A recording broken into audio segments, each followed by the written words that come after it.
Hello everybody, part 2, The Great Ace Attorney Chronicles.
Alright, let's get started.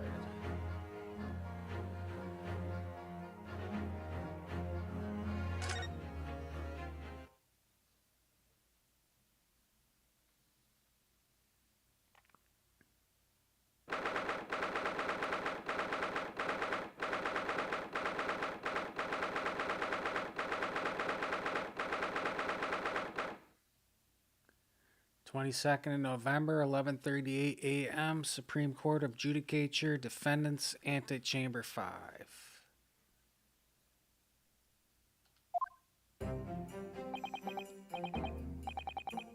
Excellent work, Ryunosuke. That was superb. My heart was in my mouth the entire time.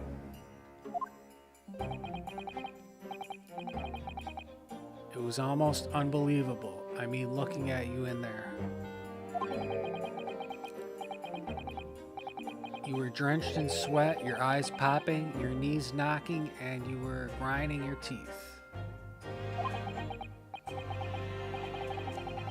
It was a grim sight, but before I knew it, you'd start finding inconsistencies in the testimonies.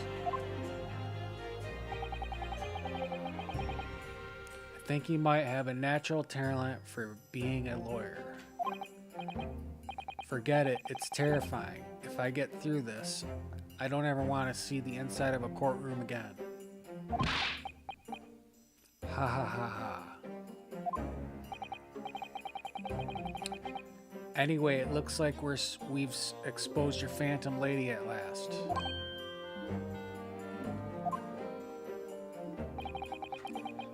Miss Jezaille Brett, a student from Great Britain, is she? That's what I was trying to tell everyone from the start. Dr. Wilson wasn't alone. There was a young woman with him, like I've been saying all along. Yes, you have, haven't you? I might not be overly confident in the courtroom, but my powers of observation are one thing I am sure of.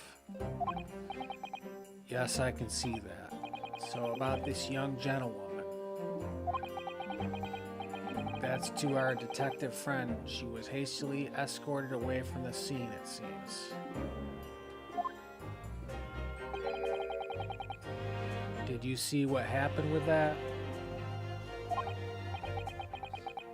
No, I didn't see any of it.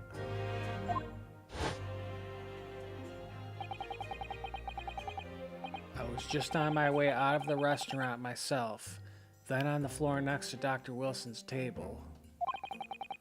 I noticed there was a gun lying on the floor, and just after I bent down and picked it up, bang. I didn't have time to think about where the sound of the gunshot had come from.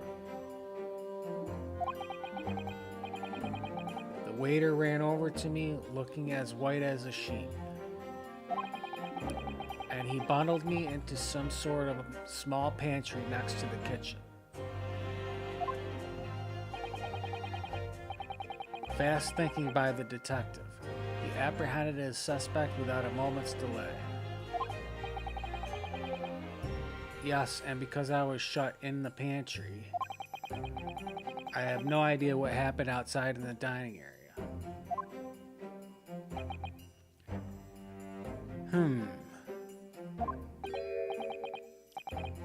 There you are. Well done, both of you.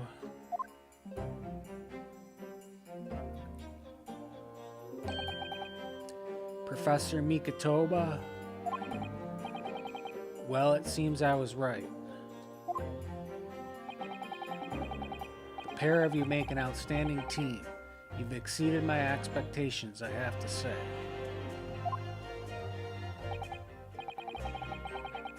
Yes, it seems you planned this from the start. You arranged things so that I wouldn't be able to act as a lawyer in this trial.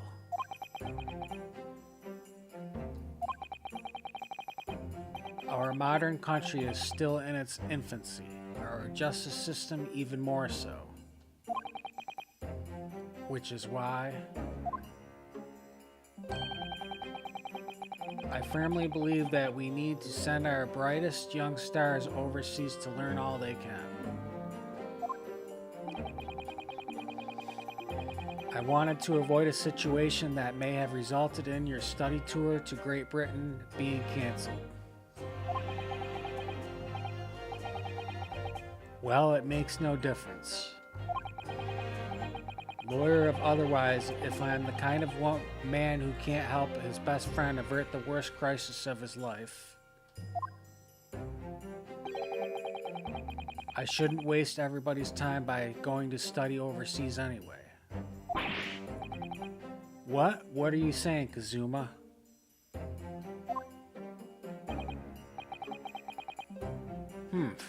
So that's your stance. I was afraid you'd feel that way. Kazuma. Well then, it looks like it all comes down to you, young man. To me? Yes, you need to prove your innocence and uncover what really took place in that restaurant. I must say I very much want to know the truth.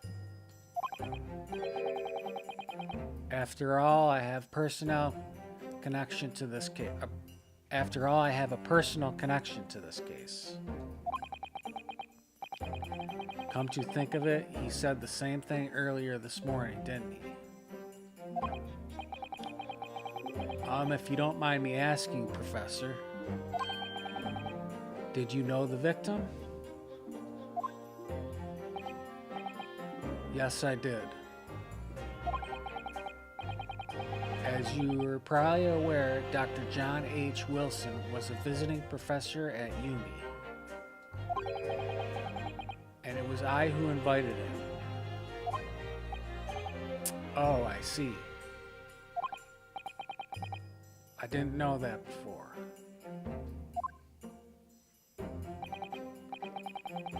Anyway, you're probably about to go into battle. The victim was a university professor from Great Britain, and a well-known one at that. Naturally, our government is looking to identify and punish the culprit as quickly as possible. But let's not forget who we're going up against. The gentlewoman whose involvement our police bureau went to extraordinary lengths to hide.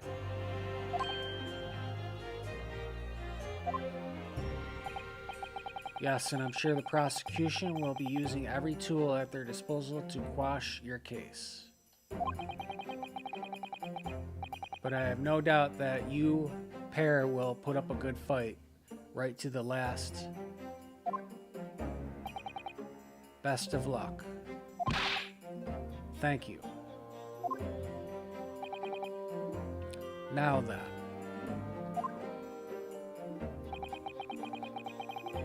I need you to run an errand at the university at once. There's something I think we may need. Of course. Good luck, Kazuma-sama.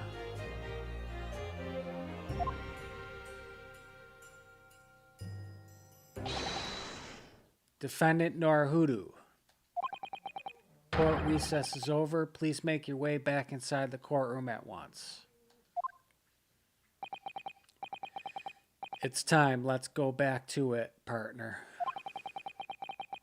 Let's go in there and deal a decisive blow before those old fossils know what's hit them. Kazuma? What? Thank you, really.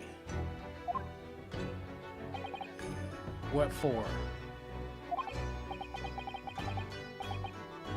Well, if you hadn't said you believed me then, I'm fairly sure I'd already have been found guilty by now. Look, I have faith in you. As a lawyer and as a friend. Coming from you, that means a lot.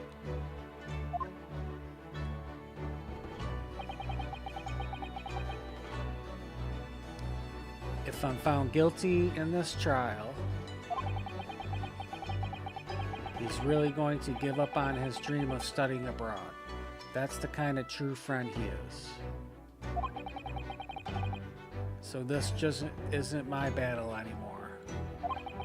Whoever we're up against, we absolutely cannot afford to lose. All right then. I'll save the thank yous for after the trial. You can treat me to one of those sukiyaki meals I like from Yumi Cafeteria on University Street. With an extra large portion, of course.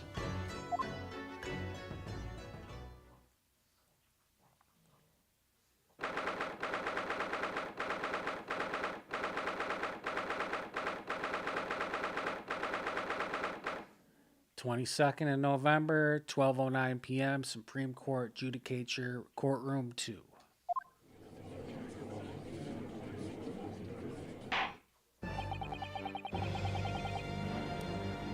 The court hereby resumes the trial of Ryunosuke Naruhodo. Prosecutor Auchi, have you managed to subpoena the witness? Yes, Your Excellency, against all odds. And thanks to certain young stripling, the prosecution is now under rather painful scrutiny from the government. Sorry. Let the government scrutinize, that's their job. It's nothing to worry about. It's highly unlikely that good relations we forged with Great Britain will emerge from this trial unscathed. Will you still think it's nothing to worry about when the new treaty breaks down and our nation founders? Again, terribly sorry.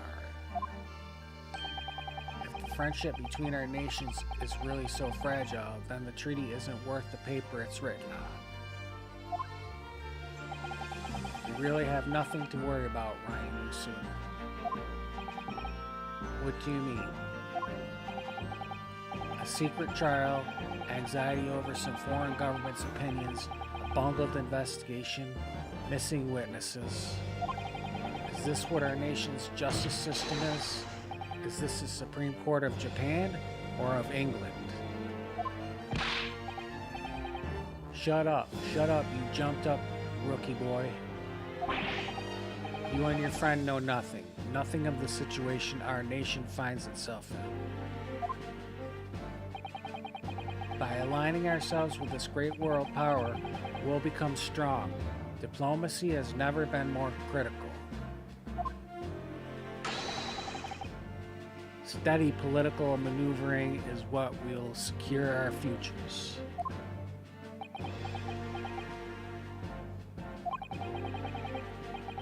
I won't deny that I'm no expert. I'm just a student, and one who could arguably study harder too. But standing here now in our Supreme Court, there is one thing that I feel very strong.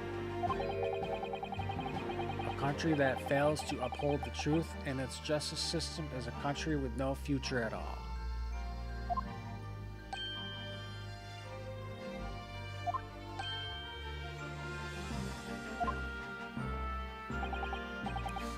Well said, Ryunosuke, despite the wide-eyed look of terror. You little brats. Thank you, Counsel. This court is the pinnacle of our nation's justice system and exists solely for the pursuance of truth. With that in mind, this trial will now resume with the next witness taking the stand.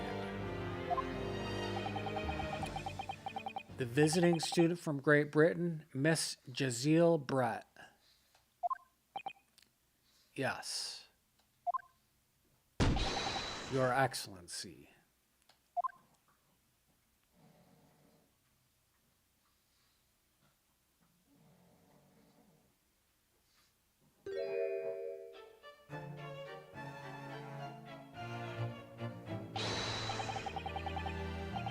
Well, what a delight it is to welcome such a fine gentlewoman to Japan, and from such a distant land. Tea, someone bring English tea. In England, no discussions take place without tea. Is that true? No idea. So, Could we possibly trouble you to state your name and occupation for the court? Of course. My name is Satoru Hosonaga. I have been working undercover as the head waiter. Yes, we all know about you already. Inspector Hosonaga, where are your manners? In England, it's always ladies first. Is that true? No idea.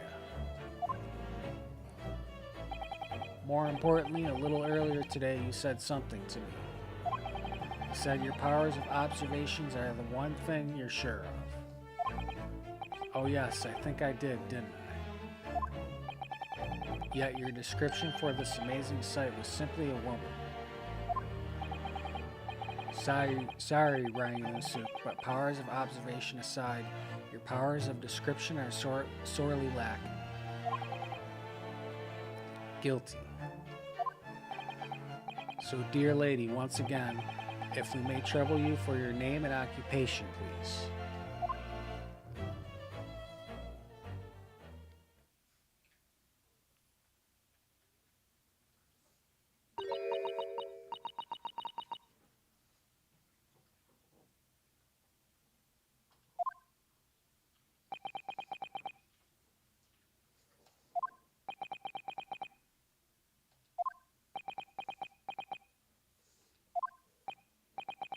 I'm terribly sorry, dear lady, but what?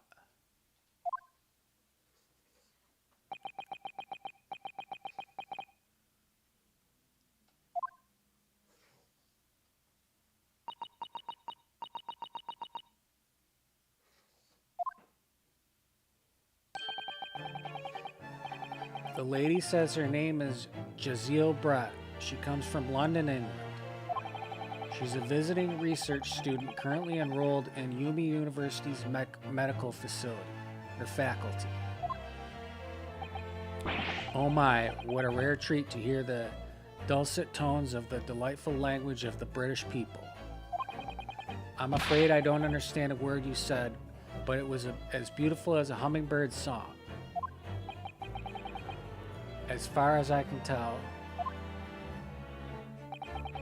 the detective is translating her words faithfully enough. Yes, I agree. Haha, you'll obviously do fine in England, Kazuma. Her English doesn't rattle you at all, does it? Nor you. You've clearly been paying attention in your English classes, Ryunosuke. The court thanks the beautiful lady for taking the stand. Now, if we may trouble you to confirm something, Miss Brett.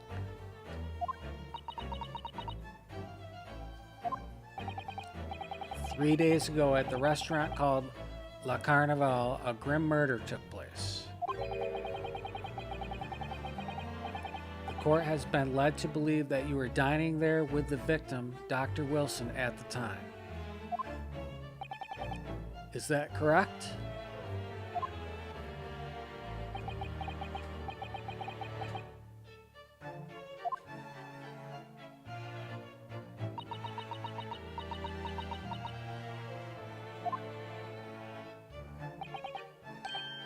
She says yes.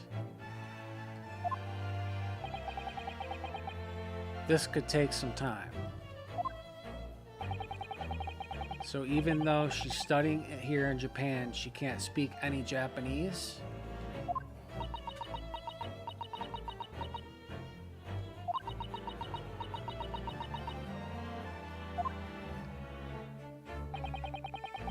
She'd like to apologize for disappearing from the scene. She says that she was due to make a presentation at the university, so she had to leave immediately.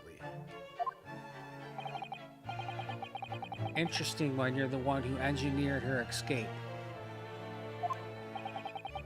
I was just following special orders from the Bureau.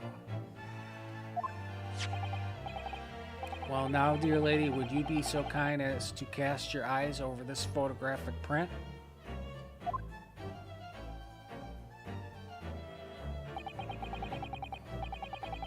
Seeing as you were so unfortunately present at the scene of the crime.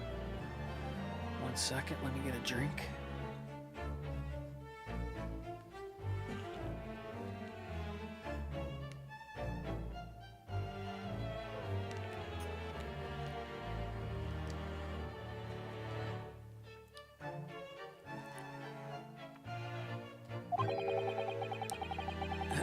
Could it be that your resplendent eyes caught sight of the wicked perpetrator, perhaps?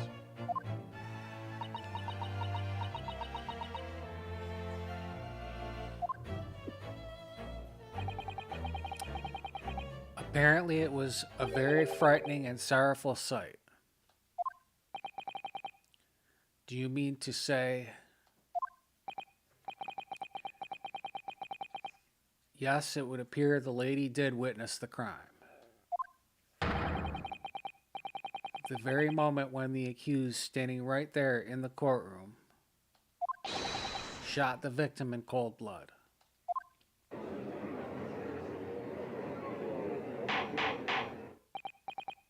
Order in the court. Did you hear that, Your Excellency?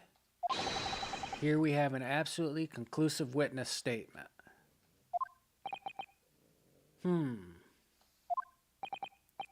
Well, it looks like it's clear now. Clear who our real enemy is.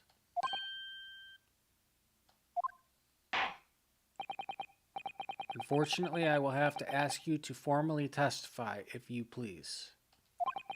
Kindly tell the court the exact nature of this frightening and sorrowful sight you described.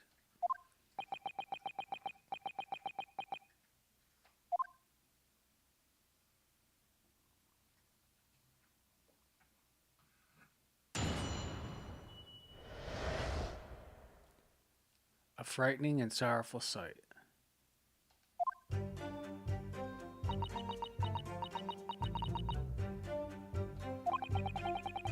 I had arranged to meet for a slightly late luncheon with Dr. Wilson that day.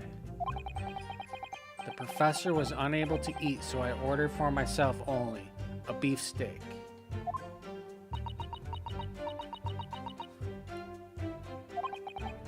After a while, the accused came over to greet the professor, and they got into a fierce argument.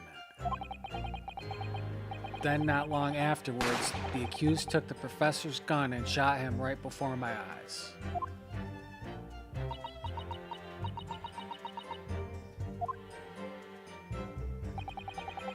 I don't carry a gun myself, so obviously I couldn't have been the culprit.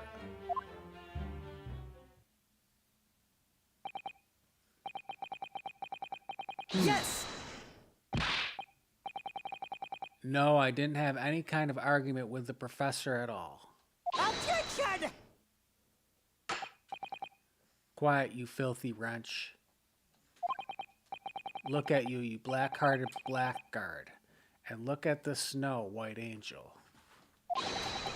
I'm sure even a dark-minded scoundrel like you can imagine whose words the court is going to believe. Ugh. You're still making the same mistakes, Ryunosuke. You mustn't blurt out when you're goaded like that. That's a lesson you need to learn. Ugh, but he's so annoying. Of course I was at the scene as well. I took statements from this lady and the two witnesses who testified before and reported back to the bureau. It was decided that Miss Brett was not involved, so I let her go. The testimonies of the last two witnesses were completely worthless, however. Well, even so, on the day in question, the lady was wearing the same outfit as she is today. As you can see, there is nowhere about her person where she could conceal a firearm. I would think she could hide a gun almost anywhere in that outfit if she wanted to. Unless and until the precise location where the witness is to have hidden a weapon can be shown, this is moot. There are no pockets in my outfit. I have nowhere to hide a gun. Those are the witness's own words on the matter. That's ridiculous. If only I was allowed to lift up her dress, I could prove it. Don't think about doing anything rash, Ryunosuke. But I didn't fire the gun I picked up. There must have been another gun there that day. You're right about that, which means this lady was hiding a gun somewhere. Yes, that's what we have to prove now. And to do so, we will need to pull her testimony apart.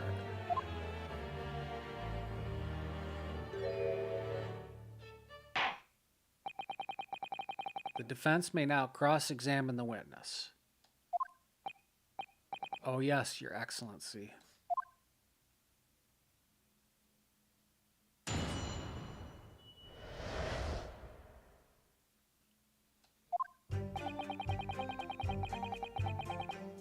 I had arranged to meet for a slightly late luncheon with Dr. Wilson that day.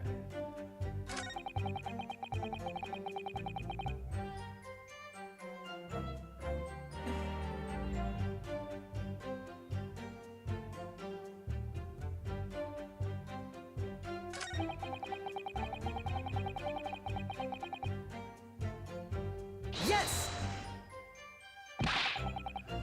I never got into an argument with the professor. All I did when I noticed him was go over to say hello. Please don't get angry with me. No, I wasn't directing that retort at you. It was meant for the lady next to you. But anyway, as I said, I did not argue with the professor. I'm afraid your words are in vain. Sorry? Miss Brett does not appear to speak Japanese. No, of course not. Japanese is such a cumbersome language anyway. English is the future. We must all supiku ingarishu, whatever that means. I wonder if the prosecution will feel that way forever, or only in the presence of a beautiful woman. Well, that beautiful woman is telling blatant lies with a completely straight face. I have to find something that will unravel her testimony, no matter how seemingly insignificant it may be.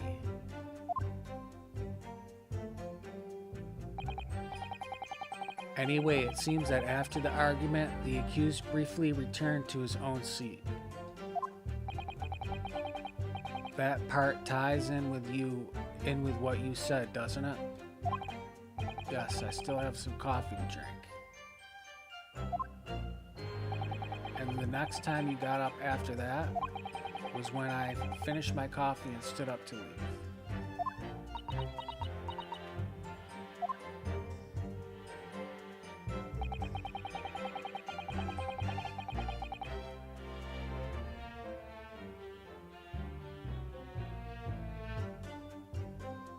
Yes!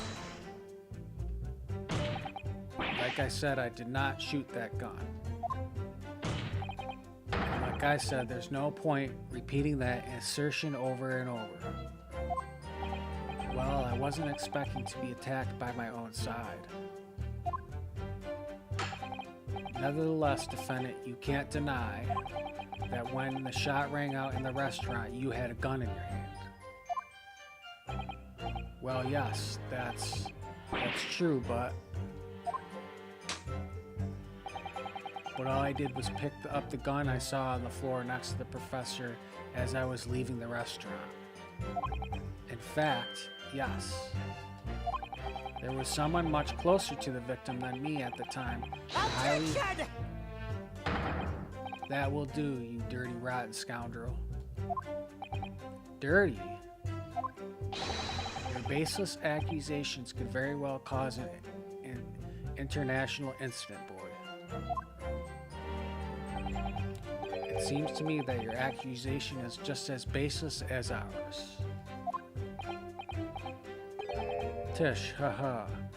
What nonsense. The lady is merely stating what she saw.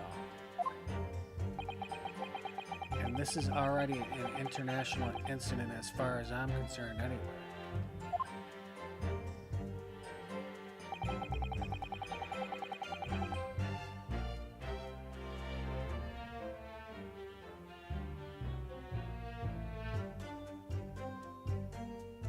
Yes!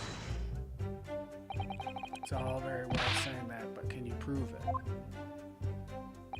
Absolutely, I verified it personally. You verified it? Yes, immediately after the incident, I checked to make sure the lady was not carrying a weapon. I distinctly remember her saying I'm not. That's all you did? You just asked her? Surely you carried out a physical search, Inspector. No. Why on earth not? The Honorable English gentlewoman clearly stated that she did not possess a weapon. There was obviously no need for any further probing into the matter. Or there was no permission given but for any further probing into the matter, perhaps. Think what you will. But if you're going to continue with this preposterous claim that the refined lady was concealing a firearm, the prosecution demands that you support your assertion with facts. In other words, he wants evidence. Ugh.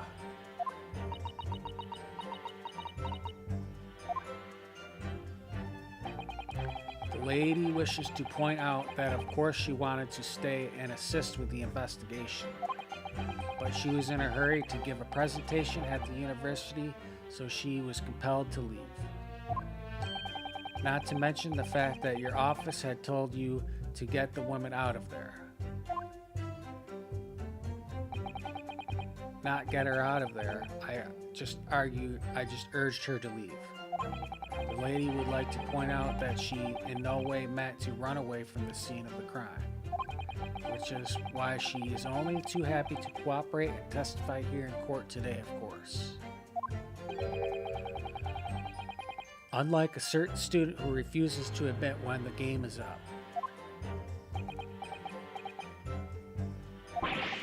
You could at least have the courtesy to pay attention when I am goading you. So she's maintaining that you got into an argument with the professor at the end of which you shot him, which is an out and out, totally unfounded lie. Still, her statement is very compelling. After all, she's an elegant, refined, young, beautiful gentlewoman from Great Britain. In stark contrast to you, dressed from head to toe in a dull black school uniform. I'm dressed exactly the same way you are, except for the flapping red ribbons.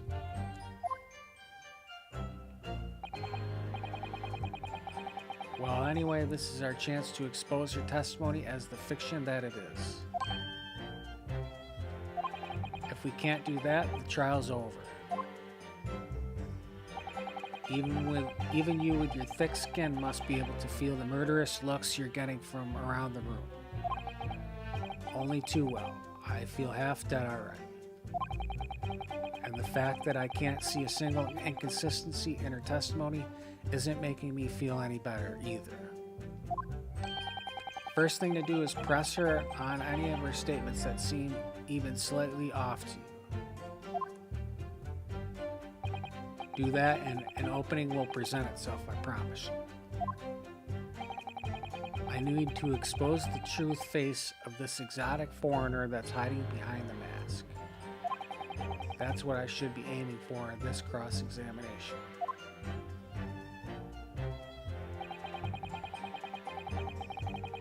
I had arranged to meet for a slightly late luncheon with Dr. Wilson that day.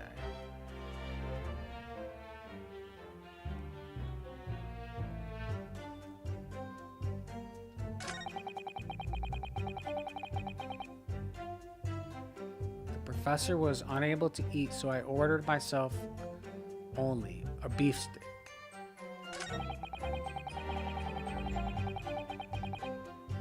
After a while, the accused came over to greet the professor and they got into a fierce argument. Yes!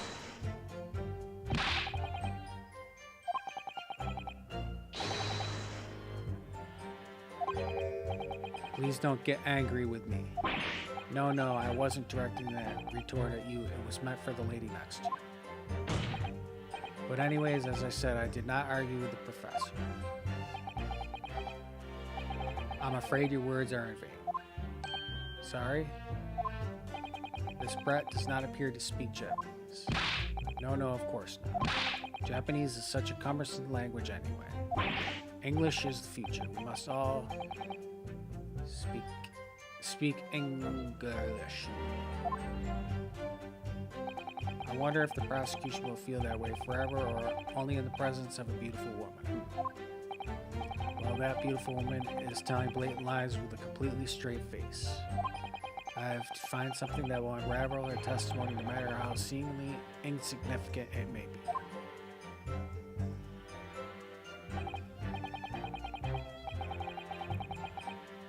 Anyway, it seems that after the argument, the accused briefly returned to his own seat.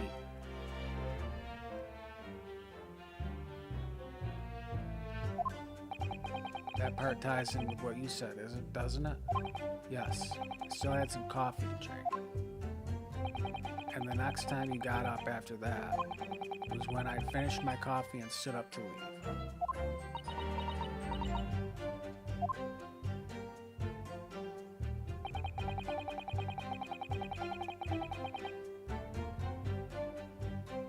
Yes!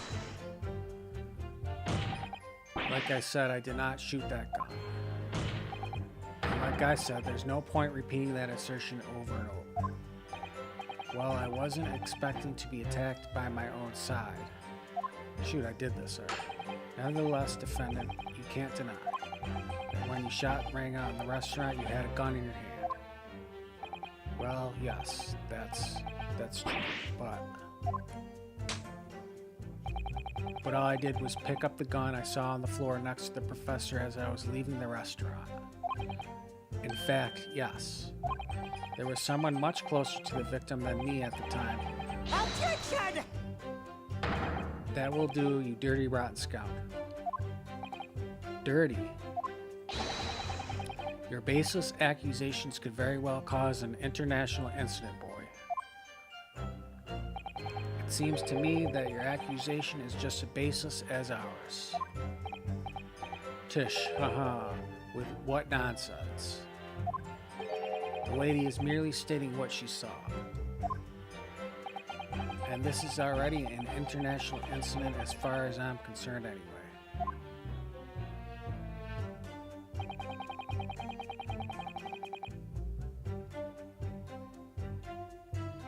Yes! It's all very well saying that, but can you prove it? Absolutely, I verified it personally. You verified it. Yes, immediately after the incident I checked to make sure the lady was not carrying a weapon. I distinctly remember her saying I'm not.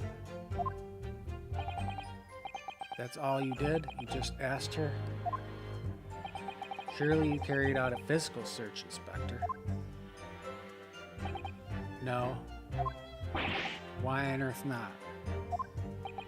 The Honorable English gentlewoman clearly stated that she did not possess a weapon. There was obviously no need for any further probing into the matter. Or, there was no permission given from any further probing into the matter, perhaps? Think what you will. But if you're going to continue with this preposterous claim that the refined lady was concealing a firearm, the professor demands that you support your assertion with facts. In other words, he wants evidence. Ugh.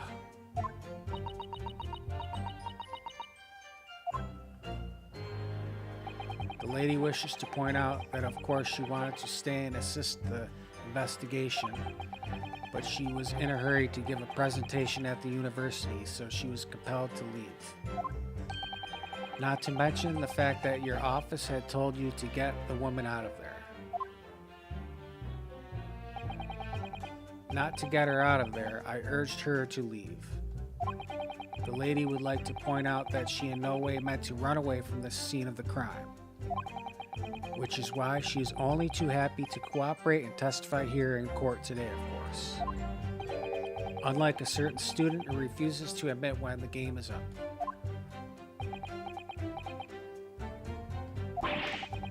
You could have at least had the courtesy to pay attention when I'm goading you. So she's maintaining that you got into an argument with the professor at the end of which you shot him, which is an out and out total unfounded lie. Still, her statement is very compelling. After all, she's an elegant, refined young, beautiful gentlewoman from Great Britain.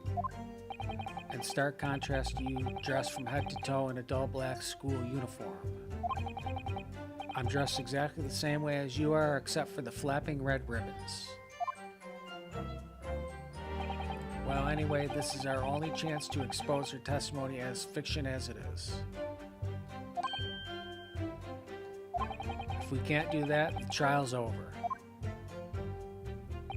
Even you with thick skin must be able to feel the murderous looks you're getting from around the courtroom. Only too well, I feel half dead already. And the fact that I can't see a single inconsistency in her testimony isn't making me feel any better either. First thing to do is press her on any of her statements that seem slightly off to you. Do that and opening will present itself, I promise you. I need to expose the true face of this exotic foreigner that's hiding behind the mask. That's what I should be aiming for in this cross-examination. I had arranged to meet for a slightly late luncheon with Dr. Wilson that day. The professor was unable to eat, so I ordered for myself only a beefsteak. After a while, the accused came over to greet the professor, and they got into a fierce argument. Then, not long afterwards, the accused took the professor's gun and shot him right before my eyes. I don't carry a gun myself, so obviously I couldn't have been the culprit.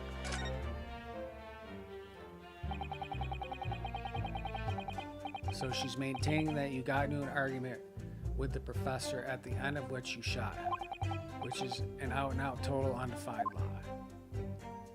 Still, her statement is very compelling. After all, she's an elegant, refined, young, and beautiful gentlewoman for Great Britain. In stark contrast to you, dressed from head to toe in a dull red.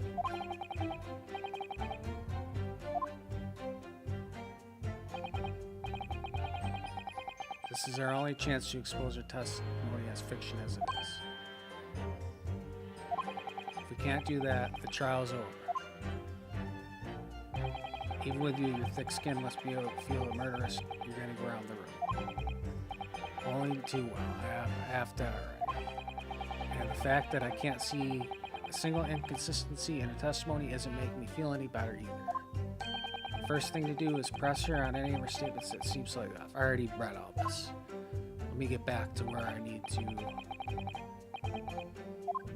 find the inconsistencies.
I've already went through all the statements.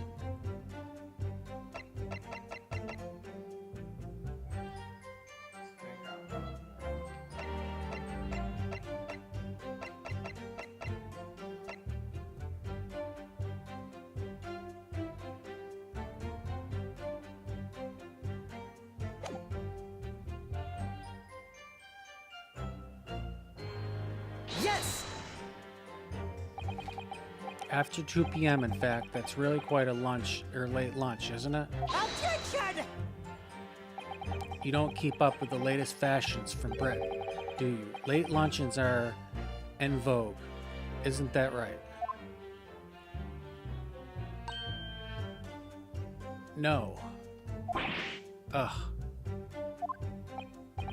Decisive English no has quite a sting to it. The gentlewoman is currently working in the victim's research laboratory, it seems.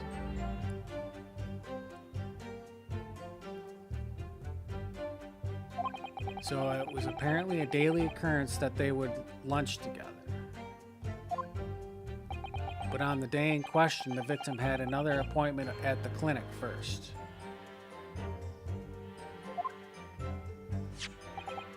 Yes, which we can prove from the medical report card that was submitted as evidence earlier.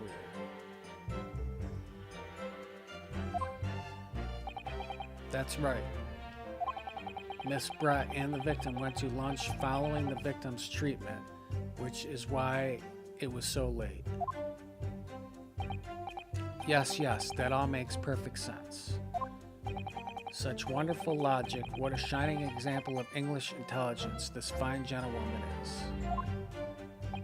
So you both arrived at the restaurant. What happened next?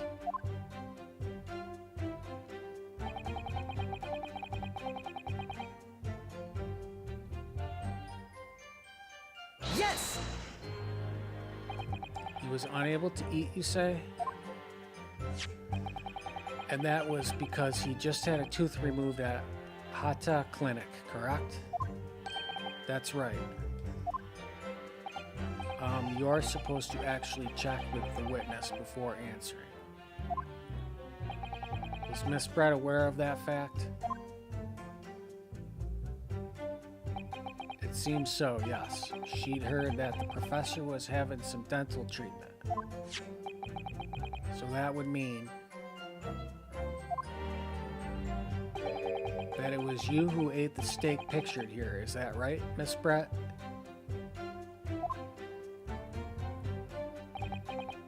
That's right, yes. The print you have there shows the table exactly as it was left after the horrifying events. Exactly as it was left? Dear me, what a harrowing experience. To have traveled to a distant island on the far side of the world and be embroiled in such a tragic incident. Have no fear, my lady, my dear lady. I swear I will crush the evil fiend that has subjected you to this terrible plight. So the victim, Dr. Wilson, had nothing to eat or drink at all.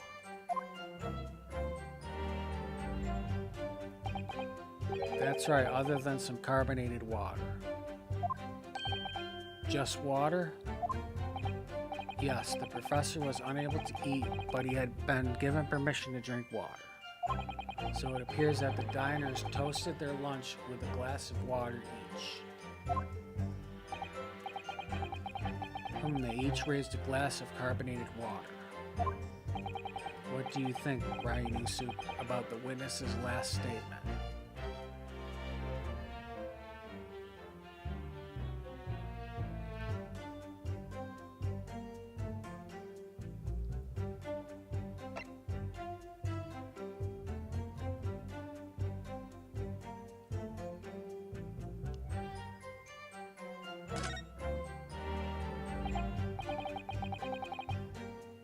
I can't really see anything wrong with it. Really? Alright then, if that's what you think.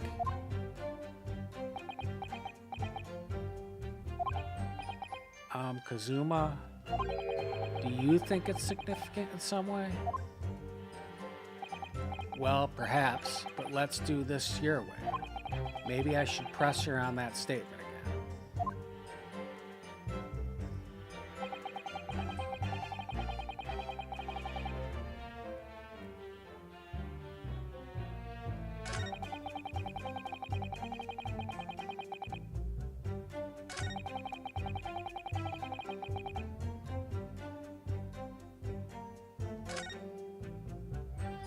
Damn it.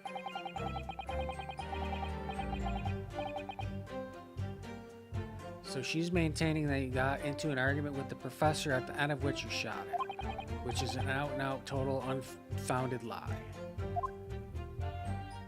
Still, her statement is very compelling. After all, she's an elegant, refined, young, and beautiful gentlewoman from Great Britain.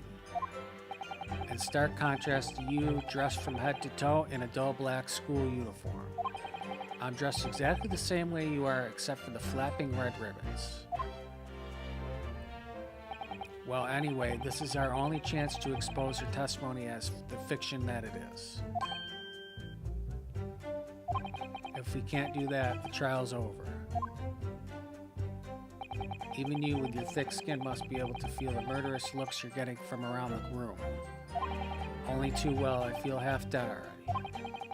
And the fact that I can't see a single inconsistency in her testimony isn't making me feel any better either. First thing to do is press her on any of her statements that seem slightly off to you. Do that and an opening will present itself, I promise you. I need to expose the truth face of this exotic foreigner that's hiding behind the mask. That's what I should be aiming for in this cross-examination. Now, if I can figure this out...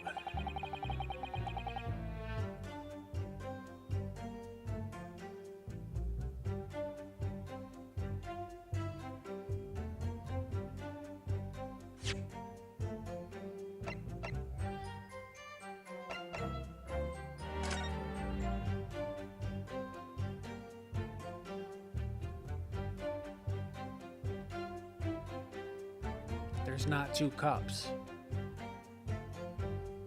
So she couldn't have done that.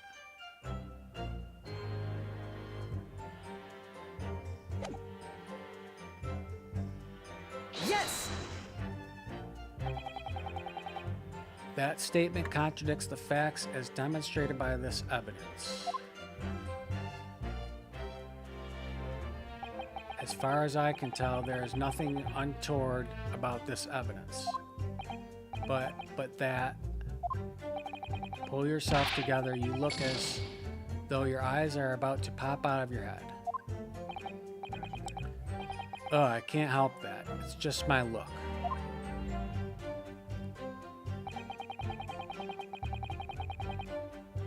Oh, that wasn't it.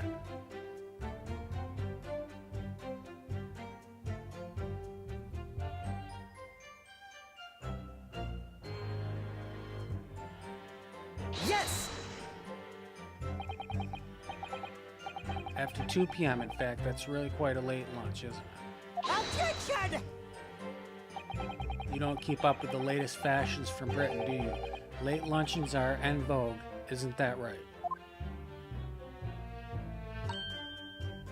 No. Ugh. A decisive English no has quite a sting to it. The gentlewoman is currently working in the victim's research laboratory, it seems. So it was apparently a daily occurrence that they would lunch together. But on the day in question, the victim had another appointment at the clinic first. Yes, which we can prove from the medical report card that was submitted as evidence earlier. That's right. Miss Brett and the victim went to lunch following the victim's treatment, which is why it was so late. Yes, that all makes perfect sense. Such wonderful logic, what a shining example of English intelligence this fine gentlewoman is. So you both arrived at the restaurant. What happened next? The professor was unable to eat, so I ordered for myself only a beefsteak.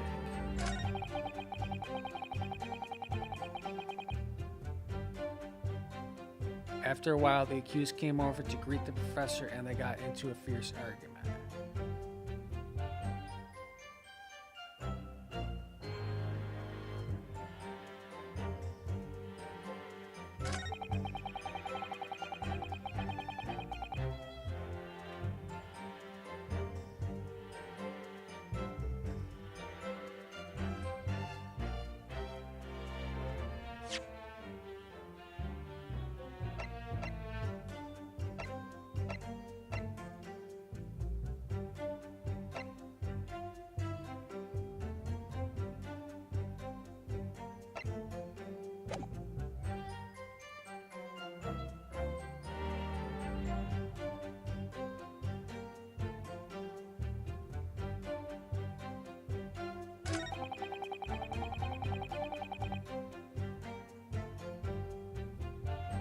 Man, I'm gonna have to read this all over again.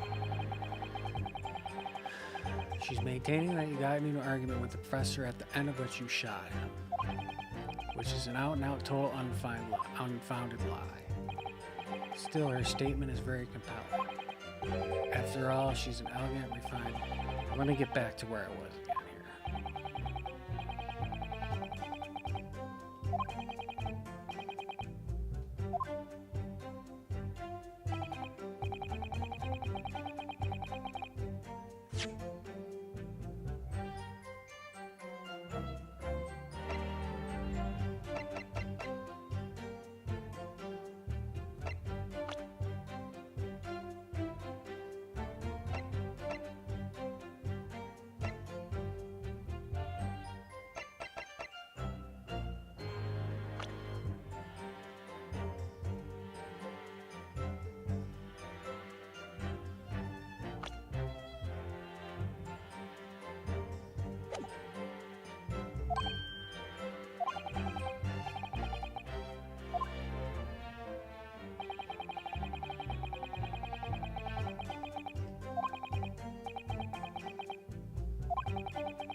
should put that,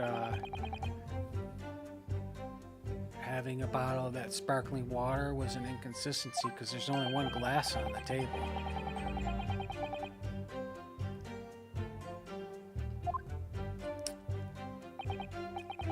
So I'm trying to get back to where I said it didn't have any significance and say that it does have a significance, where it gave me I could have picked either one.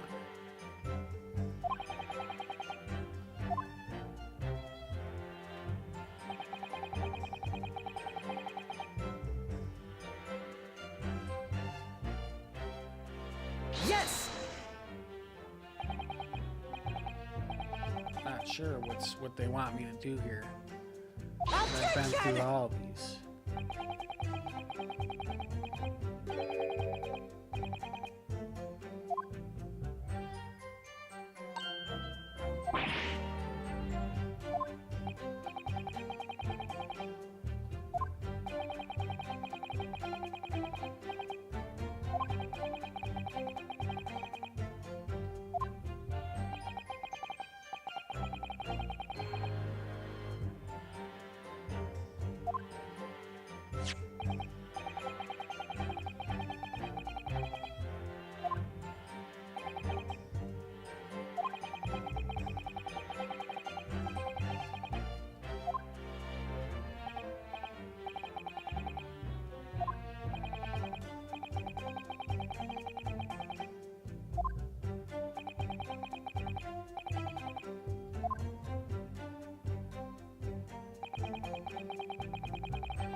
Yes!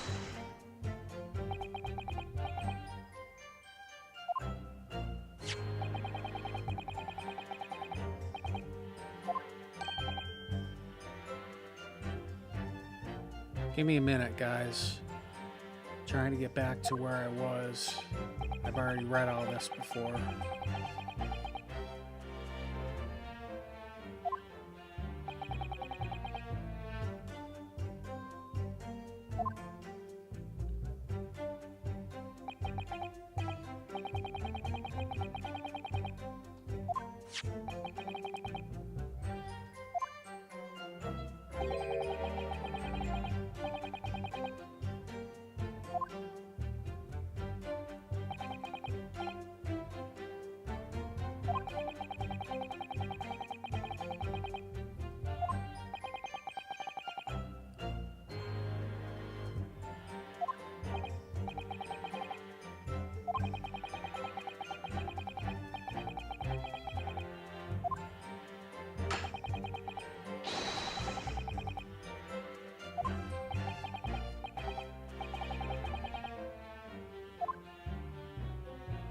I think I'm on the right path here to get to that question.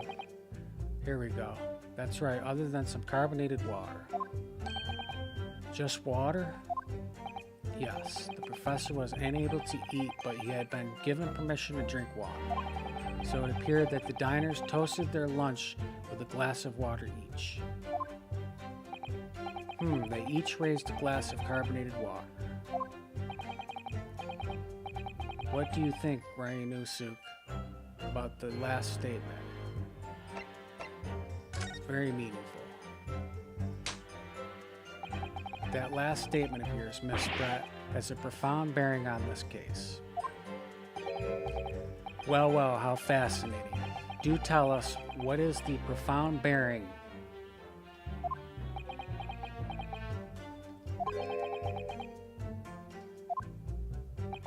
The significance of the statement will become apparent when the time is right. The defense calls for the witness's last statement to be formally added to the testimony. Well sidestepped, counsel. Very well, Miss Brett. Kindly repeat what you said to be added to your official testimony. Gladly, she said. That was brilliant, Kazuma. I'm going to remember that one. which one? The significance will become apparent when the time is right. I could really use that phrase. I'd hope there are some more useful tips you're picking up from this experience than that, Ryunosuke.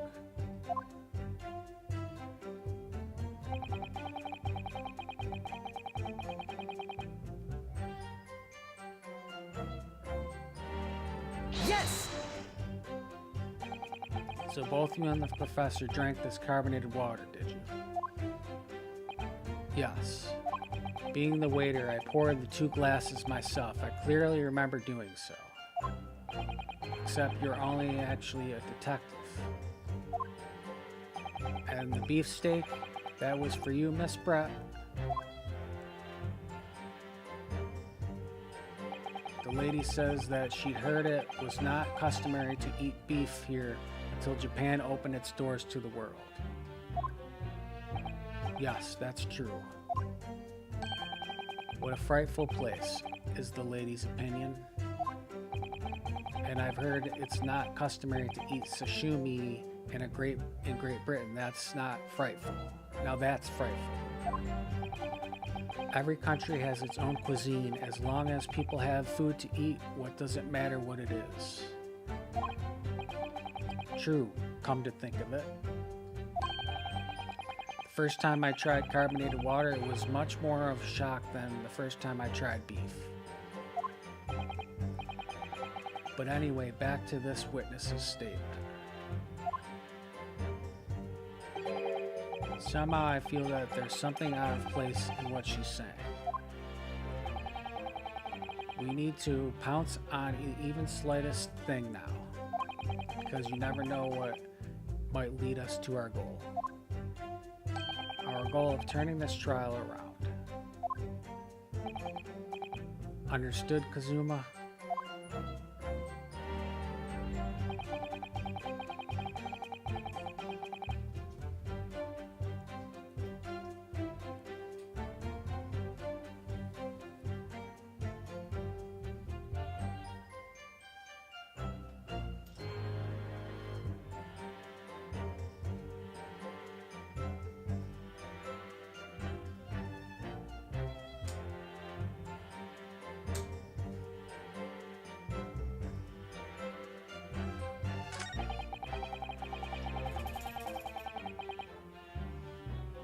Yes! Like I said, I did not shoot that gun. Like I said, there's no point repeating that assertion over and over. While I wasn't expected to be attacked by my own side, nevertheless, defendant, you can't deny that when the shot rang out in the restaurant, you had the gun in your hand. Well, yes, that's true, but all I did was pick the gun up I saw on the next to the floor as I was leaving the restaurant. In fact, yes, there was someone much closer to the victim than me at the time. The slightest suspicious lady. That will do, you dirty rotten scoundrel. Dirty. Your baseless accusations could very well cause an international incident, boy. It seems to me that your accusation is just as baseless as ours. Tush, haha, what nonsense. The lady is merely stating what she saw. And this is already an international incident as far as I'm concerned anyway. I don't carry a gun myself, so obviously I couldn't have been the culprit.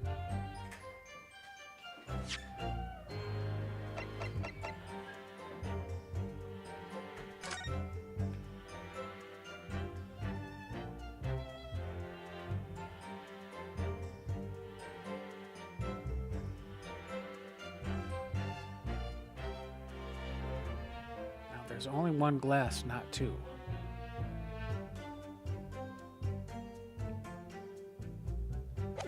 I've already presented this as evidence, though. Let me try it again.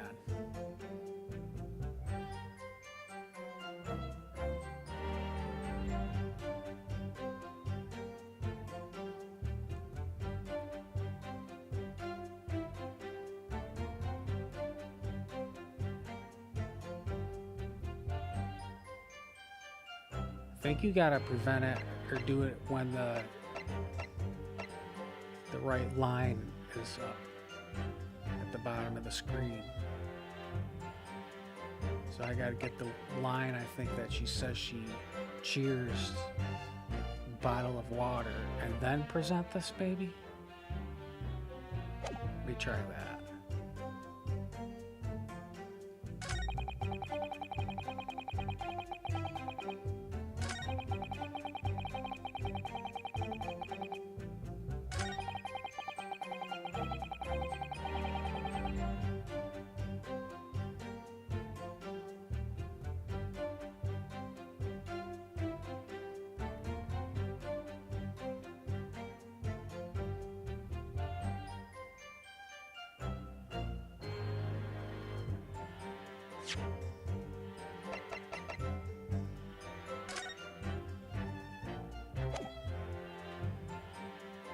Yes! That's it. Let me just confirm something, please. It's to do with this photographic print. Just a short while ago, you spoke of this print showing the victim's table at the crime scene. That it was exactly as it was left.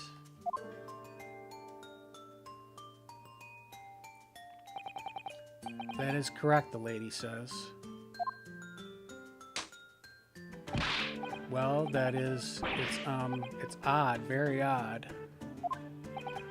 Dear me, what's odd in the defense's inability to express itself? Ryunosuke, what is about the print that looks odd to you? Well, obviously, it's the cheers. The cheers.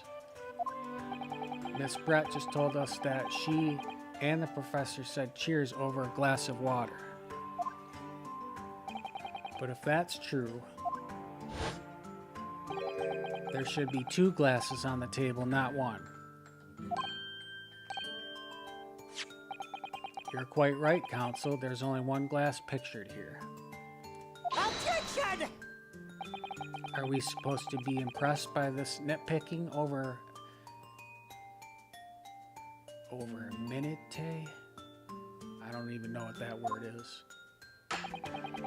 What possible difference does the presence or absence of the glass make on this case? Objection!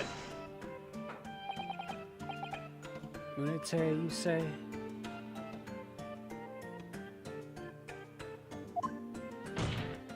Could it be that the detective here removed the glass from the table to conceal the lady's presence? Of course not. I would never do something so reckless. But there should have been 2 glasses at the table. Are you going to try to tell me you can clink with only 1? You're quite right. I certainly took 2 glasses to the table.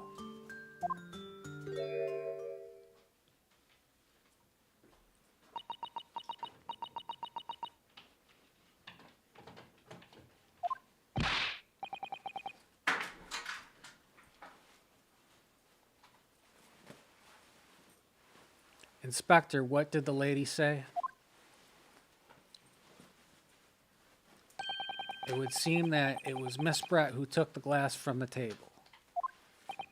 What? It was all so terrifying, everything that happened. I panicked and thought I should try to hide the fact that I had been there all day, she's saying. Good gracious.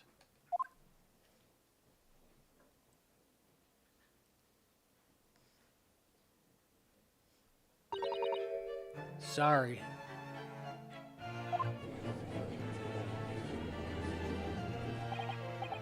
There, as I assured the court before, this is of no consequence at all. Oh, please.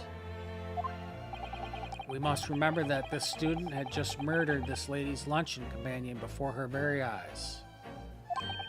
Who could blame her for concealing a glass or 2 in her state of disarray? That's absurd. Hey, what's up, Emma? How are you? Oh, really? So do we take it that you are now going to accuse this vulnerable, young, and beautiful woman of mischief? I'm good. How are you?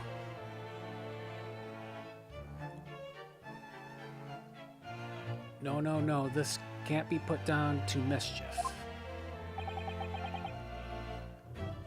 I'd like to know exactly how the lady took the glass from the scene.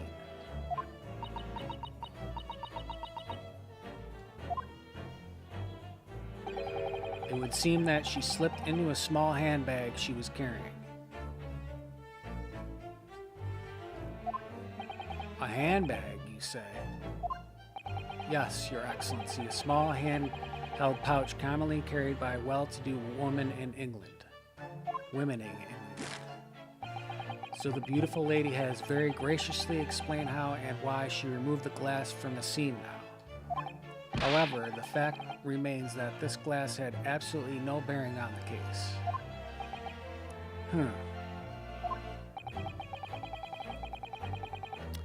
The stream's going good. This is my first Ace Attorney game. This is the first case of the game, too. Yeah, this game is 70 plus hours long. So I'm just doing the first one, I think, on stream.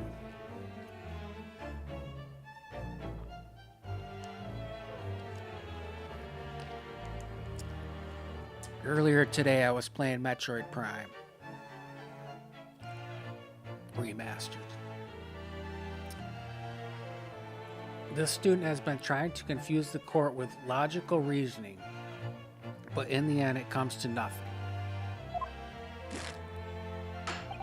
No more pretentious accusations.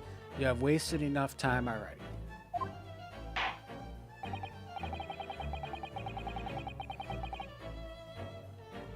Yeah, I can add you on Discord. Or you can add us, me and my twin.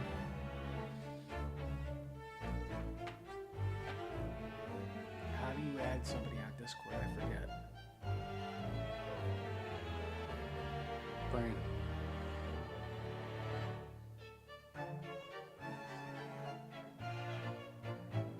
It's gonna send the link in the chat.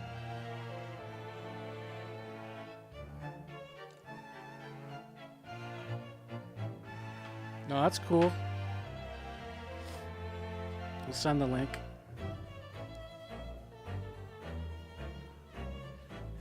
Indeed, the lady has offered a satisfactory explanation as to why she removed this glass.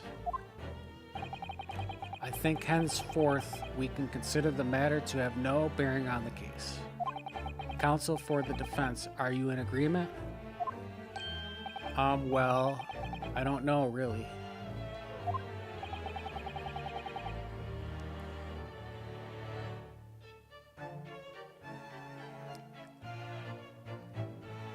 If you want to pursue this matter further, you're going to need to show that it has some deeper significance. Yes, you're right. So she took the glass away in her handbag. If there's a deeper significance, isn't there?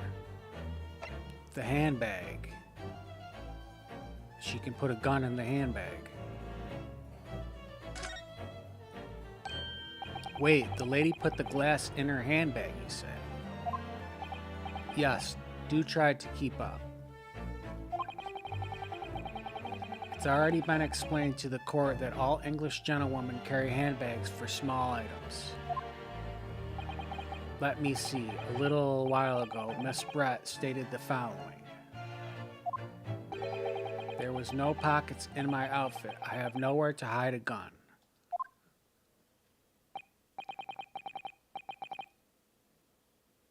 Yeah, add her brand.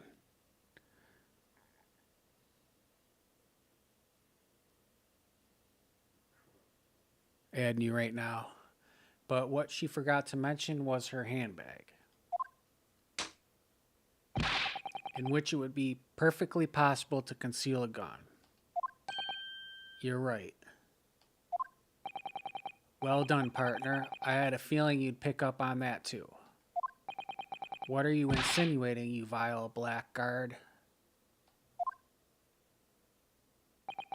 It's really very simple.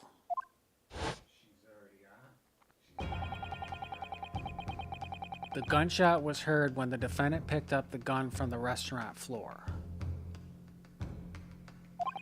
As he didn't fire that gun, we can deduce there must have been another firearm at the scene. The true murder weapon, if you will.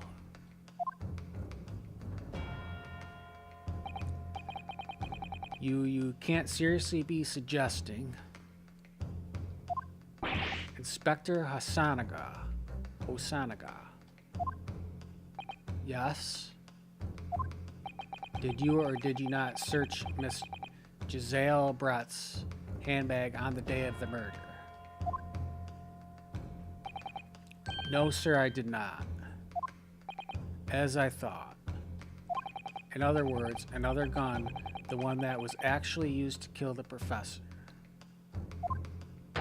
could have been hidden in Miss Brett's handbag. No. Order, order, order. What is the meaning of this, Inspector? The meaning of what, Prosecutor Auchi? Why on earth did you not have the lady open her handbag and show you the contents at the time? Thanks to your bungling incompetence, now she has to endure these uncomfortable accusations. Brilliant work, partner. Now we have a chance to expose the real woman behind the mask. Do you think so, Kazuma?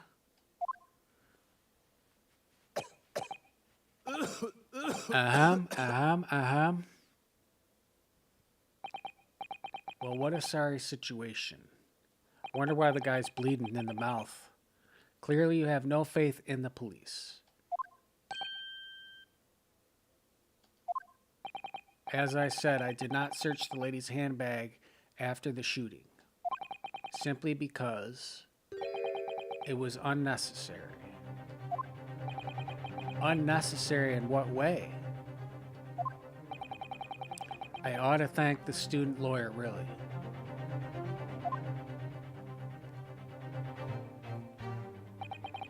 I have a piece of evidence here that I had completely forgotten about. This photographic print.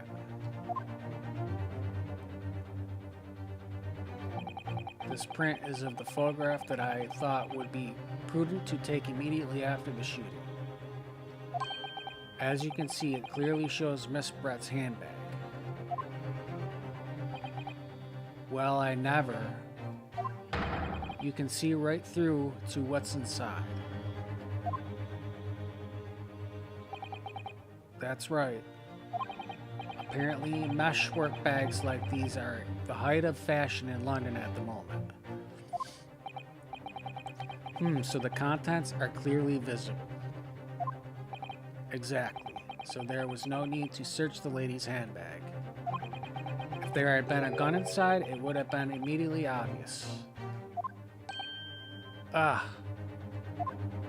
As you can see, there's nothing to imply Miss Brett's guilt here.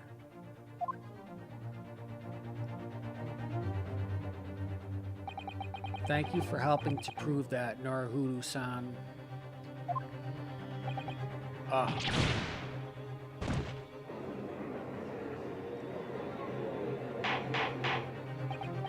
Order, order. Inspector Hosonaga, you will submit that print as evidence at once. Certainly, Your Excellency. The photograph of the handbag has been entered into the court record.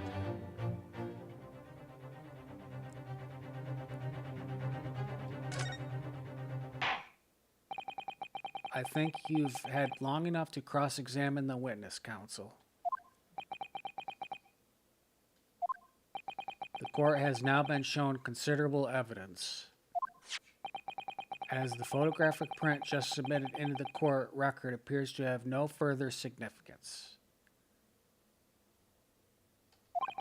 I am satisfied that there is no longer any room for doubt in this matter, and I must make my ruling. Indeed, and there is only one logical conclusion. That the pathetic rookie slumped over the bench before us is the only possible perpetrator of this crime.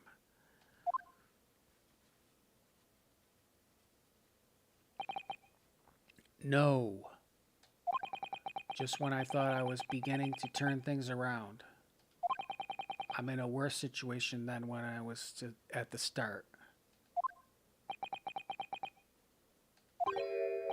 Kazuma? I'm sorry, Ryunosuke. Now that the cross-examination of the witness is over, there's no way to force the trial to continue. What? You mean this is it? Tush, haha. I must say you put up quite a fight for a rookie student, but the weak are meat, while the strong are eat. You are wasting your time. There is no way to defeat true justice. A fact you can chew on to your heart's content from the inside of your cell. This can't be happening. Am I really going to be found guilty of a crime that I didn't commit? And Kazuma.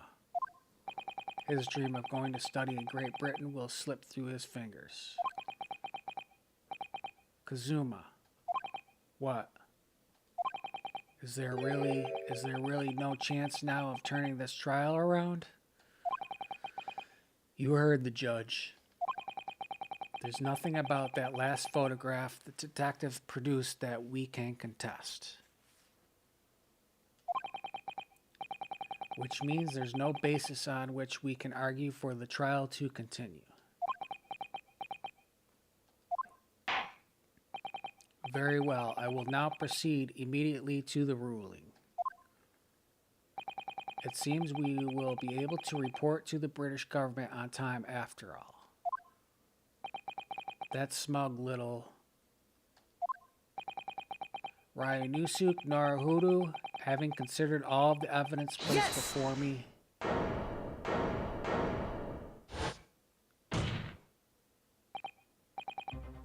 Wait, Your Excellency, let me get a drink.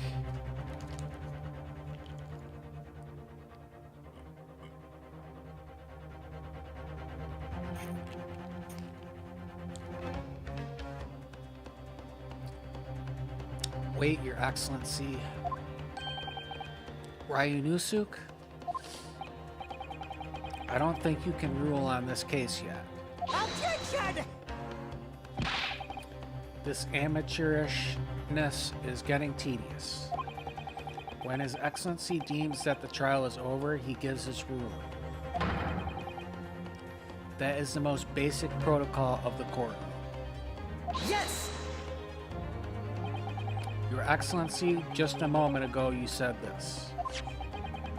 As the photographic print just submitted appears to have no further significance, there is no longer any room for doubt in this matter, and I must make my ruling.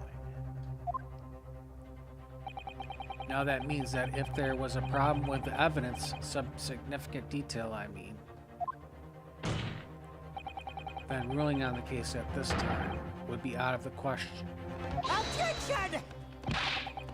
This is a blatant straw-clutching look at this photographic print. All it shows is the handbag the gentlewoman was carrying on the day in question. There can be no problem with this evidence. You'd better know what you're doing, Ryunosuke. I understand your objection, counsel. Certainly, the new evidence submitted by the detective has not undergone the court's scrutiny. However, I fail to see how we can glean any new information from this handbag. Ha, my thoughts exactly. Really, the prosecution is becoming tired of this rookie's desperate wheezes. Yes, I am desperate, but this isn't a wheeze. There's something about this photograph which doesn't seem right, if only I could put my finger on it. Very well, I grant the defense one final opportunity. What? But be warned that if I am unsatisfied by your response here, the trial will be over with immediate effect. Do I make myself clear? Yes, Your Excellency. So take another look at the photograph print Inspector Osanaga submitted before.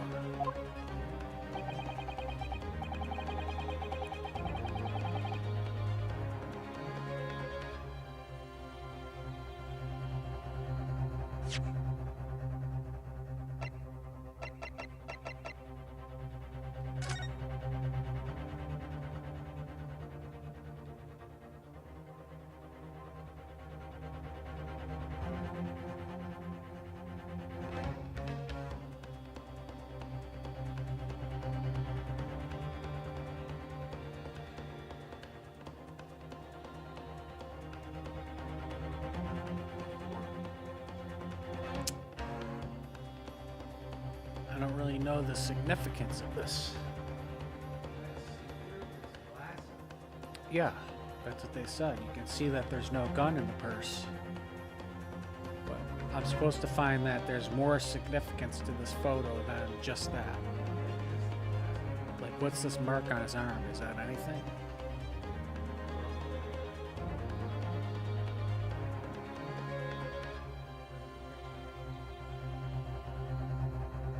It's just his hand. I don't know what that mark is. It might not be anything.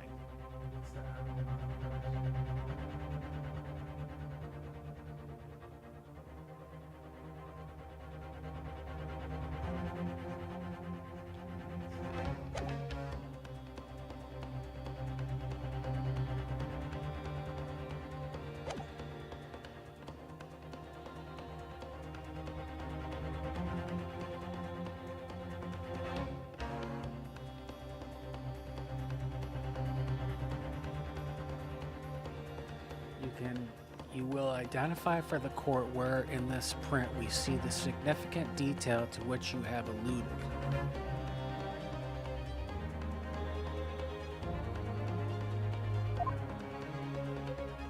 Oh, here we go.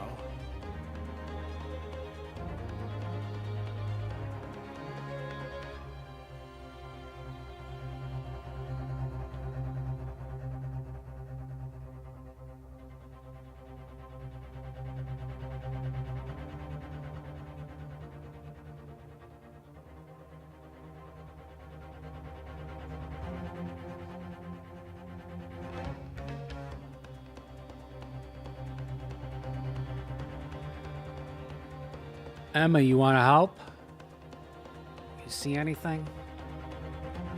I'm supposed to pick a spot and press X to present it.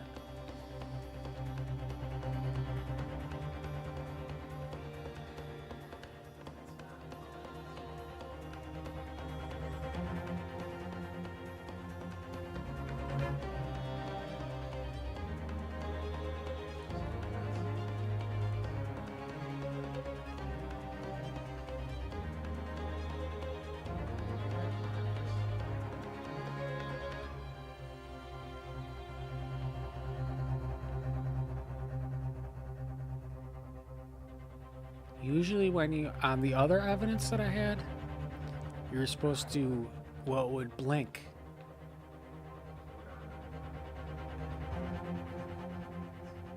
It's slightly blinking all the time.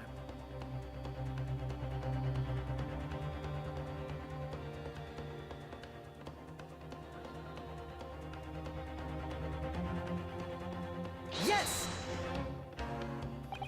Look at this here. There's a very unusual mark on the victim's wrist. That is true. It looks almost like a burn of some description. Objection!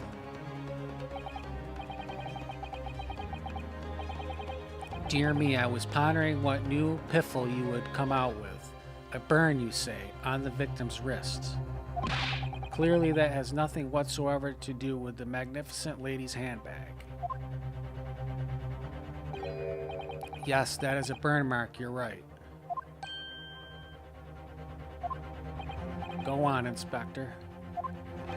The police coroner has also noticed it when he was performing the post-mortem examination. It was deemed unrelated to the cause of death, so he didn't note it in his report. What did I tell you? In any case, we have no idea when the victim suffered this burn, do we? And no possible way of knowing either. The more I look at it, the more I find myself intrigued by the curious shape of this mark. However, as the prosecutor Auchi points out, unless a firm connection to the case can be shown, I cannot allow any further time to be spent on the precise details of this burn.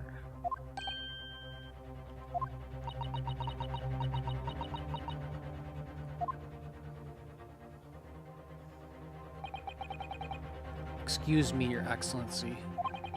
It would seem Miss Brett has a lunch appointment with the dean and other university staff. She would like to know if she may be excused from the stand now. Oh, of course, dear lady. We shan't hold you up any longer. I'm quite sure His Excellency is about to give his final ruling anyway.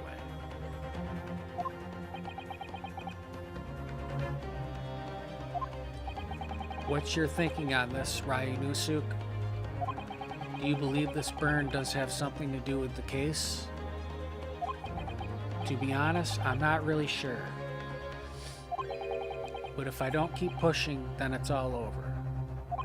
So I was thinking I should keep digging and digging in the hope that I might uncover something useful. Yes, you're right. I am. If we can just link that burn to the case, if we could just do that, we might be able to prize this shutting door back open again. Or pry this shutting door back open again. Just give up, Counsel. You can't possibly hope to do that. Indeed, I'm afraid that without evidence, I can't allow you to pursue what is a little more than conjecture. But if we had evidence that irrefutably linked the burn on the victim's wrist to the case, then you would allow it? I would, yes. To tell the truth, I hadn't noticed that burn. But as soon as you pointed it out, what I did notice was the color draining from Miss Brett's face. Really? I have yet to find some link between that burn and the case.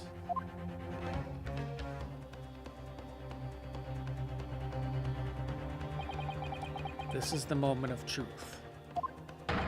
It's time to find some evidence that proves what that burn really means. So then, the defense will now present its evidence to the court.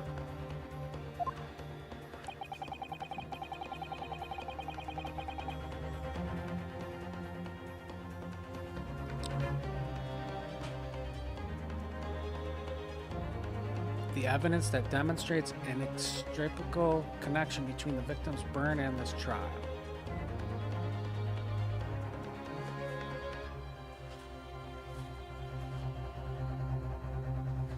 Let's see here.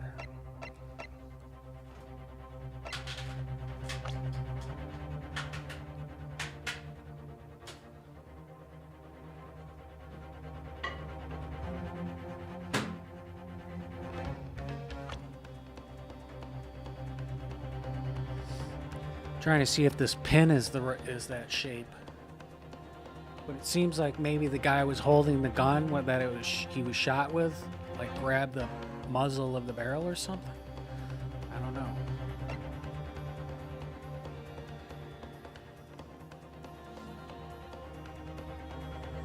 He was shot in the front.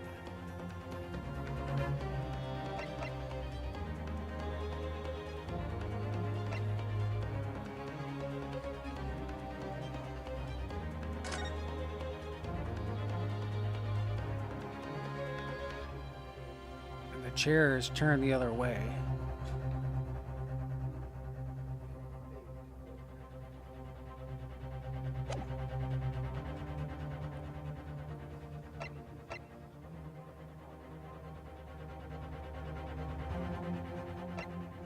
Review scene. Let me see what that is. Oh, that's that.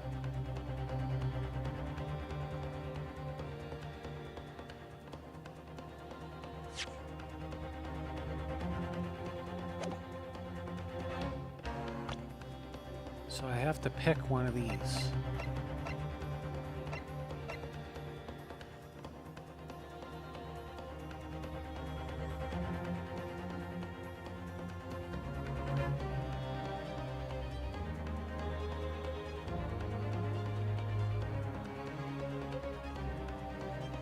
Huh. Stumped here. Oh, hey, what's going on, Tuck?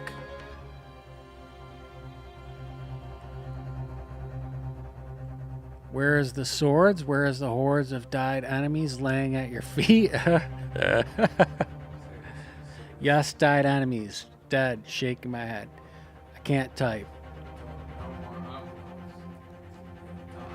Yeah, I bought this one just for something different to play.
It's not that.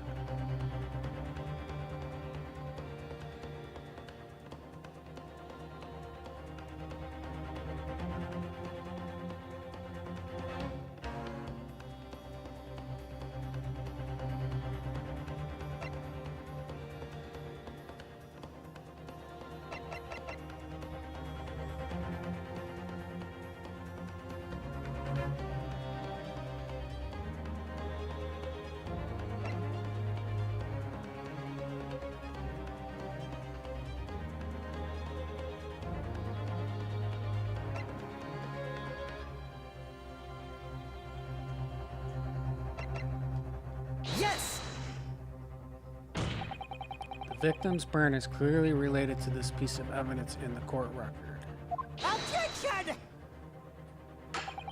Then explain it to the court in 5 words or less what the nature of the connection is. Shit. Well, it's obviously, thank you. 5 highly illuminated words. What? As I suspected, the rookie student is bluffing. Again. Ah. Fuck. Been burned there yourself, Ryunosuke. You've been burned there yourself.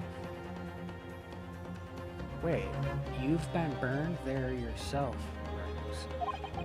Sorry? I do feel like I've seen the shape of that burn somewhere before.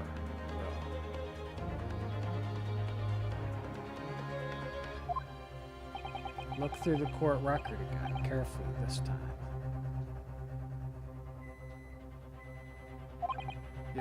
Yes I will. I have to find some link between that burn and the case.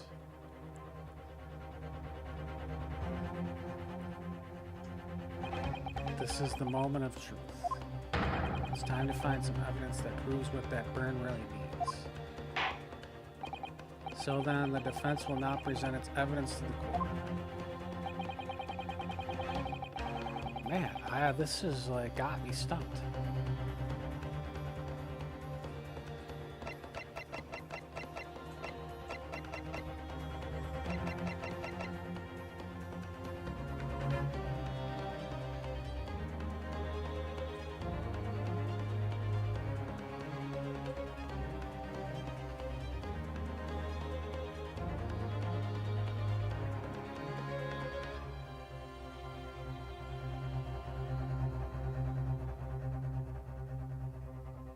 How you get through school not reading.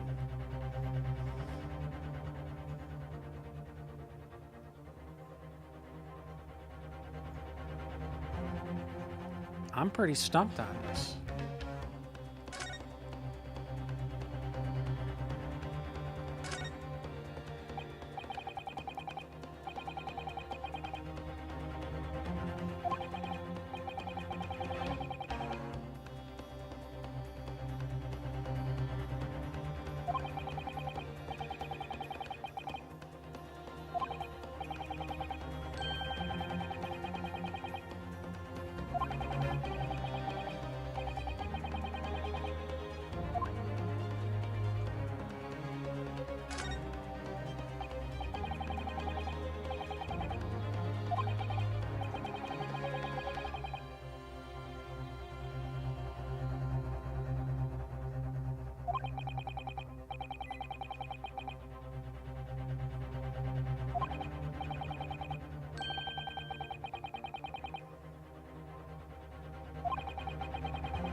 I am stumped.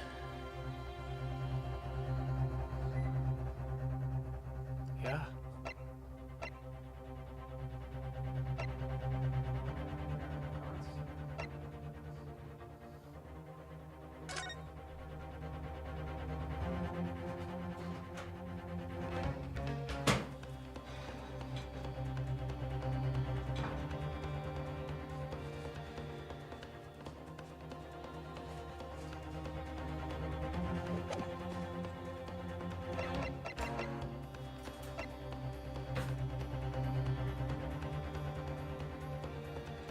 Yes!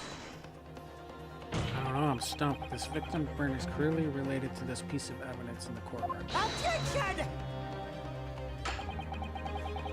Huh, wow.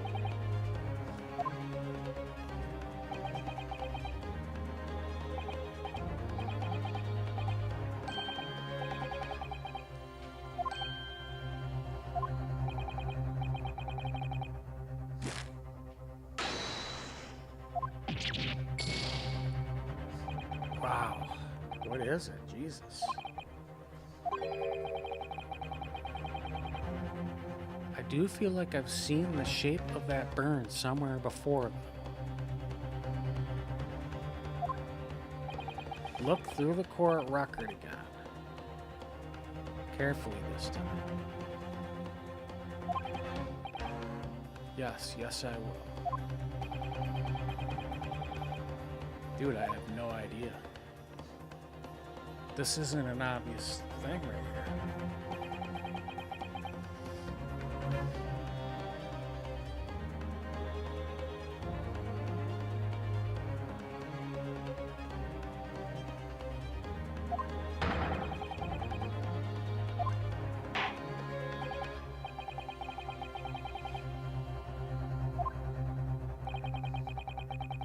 Looks like a bullhead.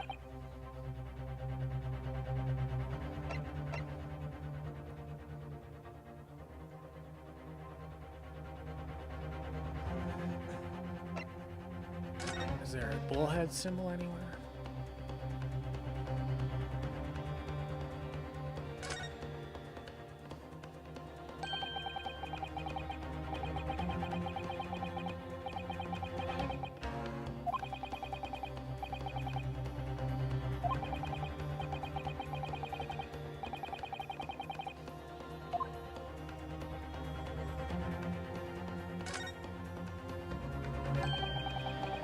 Shoot.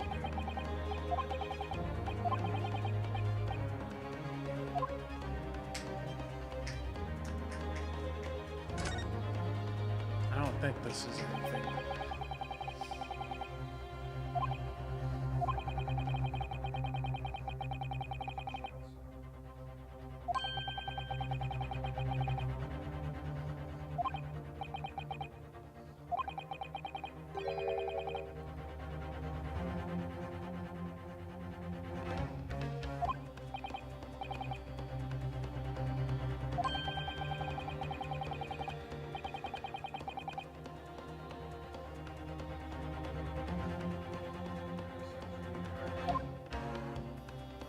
Not about reading.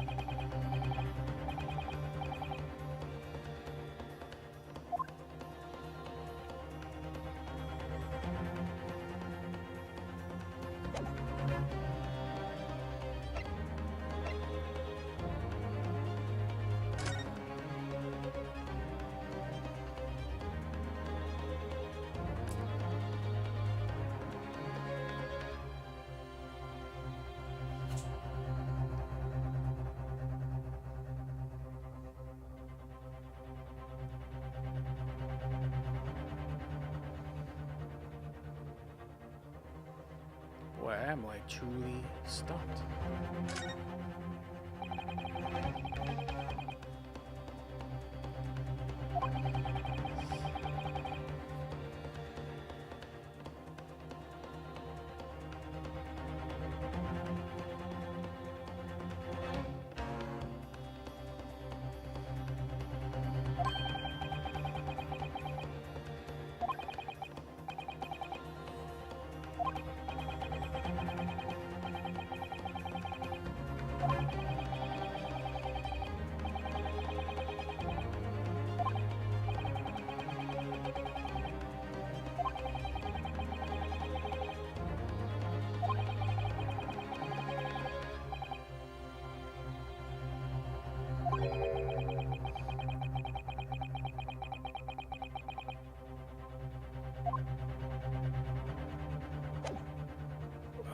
Take a bathroom break real quick.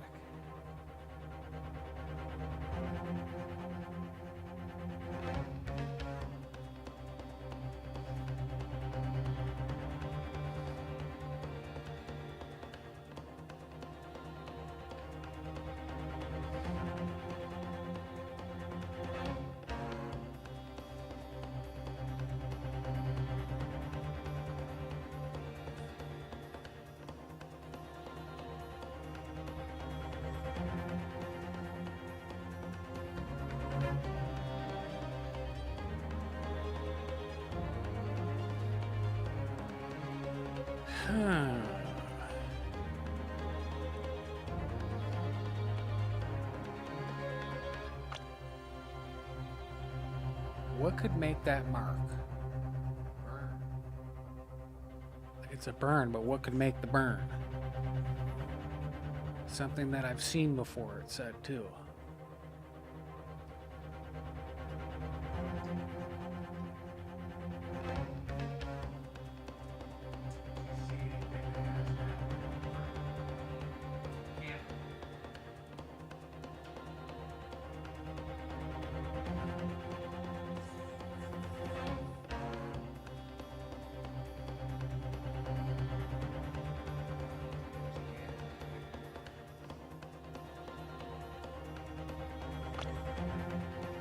I have to pick one of these. I've already picked this. I've already picked this. I've already picked that. So it's this, this, or this, you guess. It's not this, because that's the actual picture that I'm...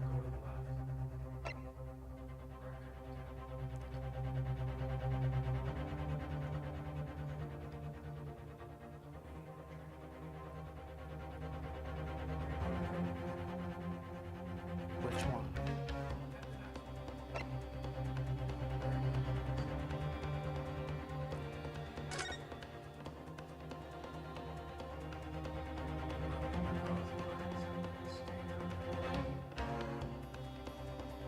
Oh, there's the bull right there.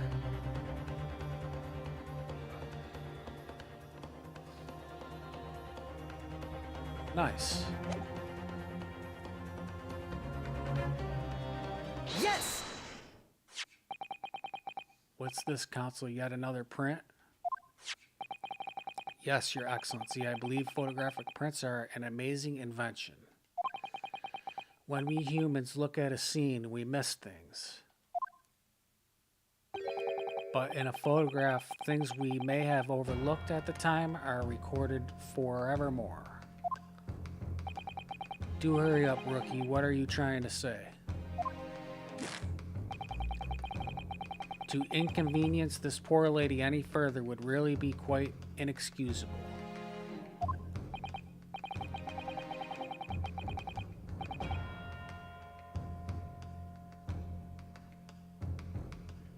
Actually, we may need you to stay with us a little longer, if you don't mind, Miss Brett.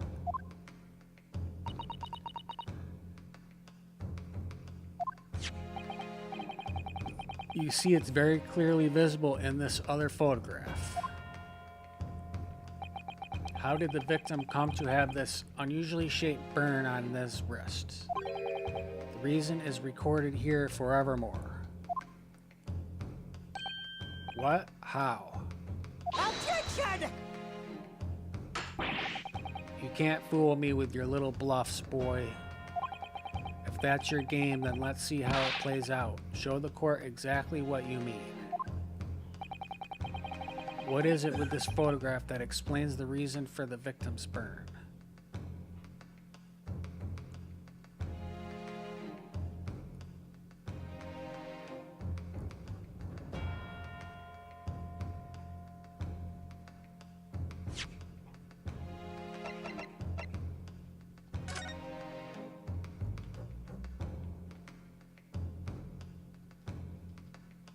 How do you like pick it?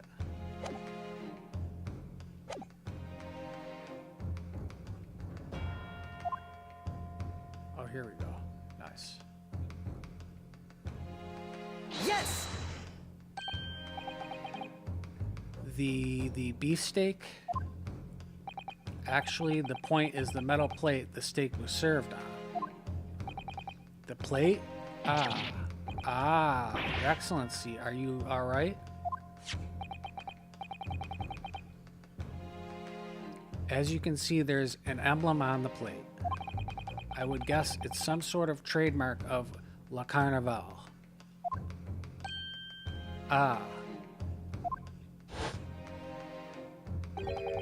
This emblem on the plate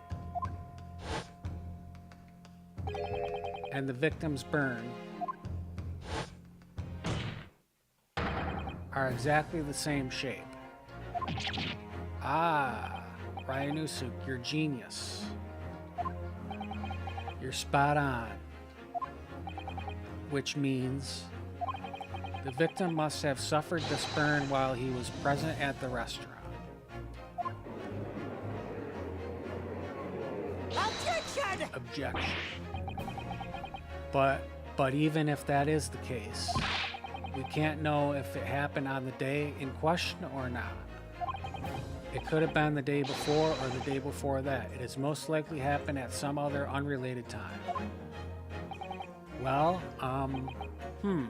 Objection! Sadly, Prosecutor Auchi, the chances of that are extremely slim. Thanks. Why? The outline of the burn is clearly discernible. Such a serious injury would have caused quite a commotion in the restaurant. Wouldn't you agree, Inspector Hasanaga? I can't imagine having missed such a terrible disaster, certainly. But I would say, looking at the picture of the wound, that it wasn't suffered very long ago. And although it's not a particularly large burn, it's extremely well defined, as the defense had just pointed out. This was no mild burn, that's for sure. Can you be more specific, Inspector? Well, let's see. If the plate was at around 90 degrees centigrade, a burn like that would have taken around 3 seconds. It's inconceivable that the victim would have let out a scream of pain then. I've been investigating at the restaurant for several weeks already, but I've not heard anyone scream at all. As the head waiter of La Carnival, I can testify to that without any hesitation. But you're a detective, not a waiter. Yes!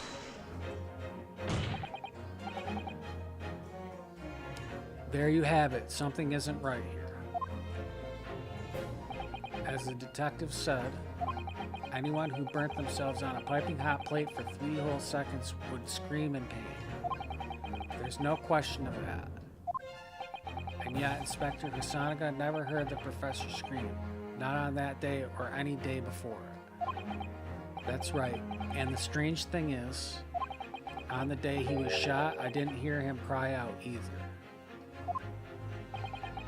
What do you suggest? Well, if the professor had carelessly laid his wrist on the plate for anything like 3 seconds that day, that would be beyond careless, I think, counsel. Then the rest of us in the restaurant, myself, the sergeant, and the old antiques dealer, all of us would without any question have heard him scream. Wouldn't you agree, Prosecutor Auchi? Well, yes, I suppose. So the question is, why didn't a single person hear Dr. Wilson scream? I almost don't believe it, Ryunosuke. Do you think so? Or do you think? Can it really be true?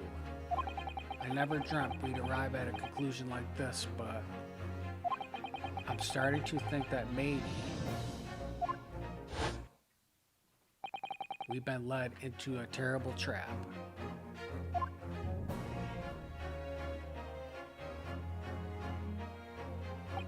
There's only one explanation I can think to make sense of this apparent impossibility. On the day in question, when he suffered the burn to his wrist, Dr. Wilson was already deceased. No man could remain silent while his wrist was burning on a piping hot plate for 3 whole seconds. That's clearly impossible, apart from in one particular situation. Counsel, are you suggesting? Yes, it's only possible if the man was already dead. Already? Dead?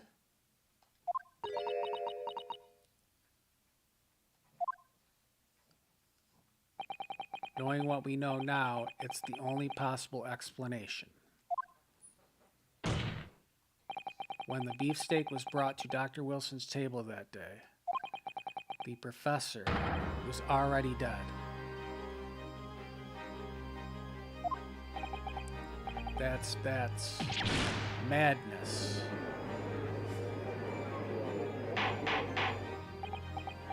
Order, please. Counsel, explain this absurd notion at once. The victim was killed by a gunshot. That's right. That's absolutely right, Your Excellency. This is just another ridiculous ploy by the rookie student, but clearly has no grasp of the facts. Objection! No, Prosecutor Auchi, it's you who has no grasp of the facts. I beg your pardon. As soon as it has become apparent that the victim had suffered that burn while at the restaurant, this whole case was turned upside down. Or have you not grasped that yet?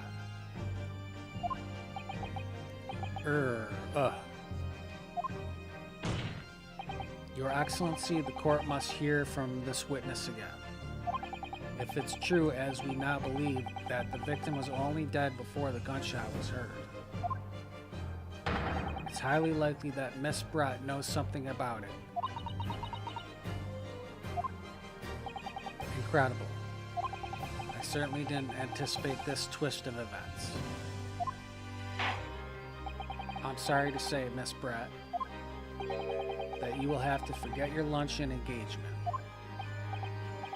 But Your Excellency, the justice system in our country may be in its infancy, but rest assured all reasonable doubt must be dispelled before I am prepared to pass judgment. Thank you, Your Excellency.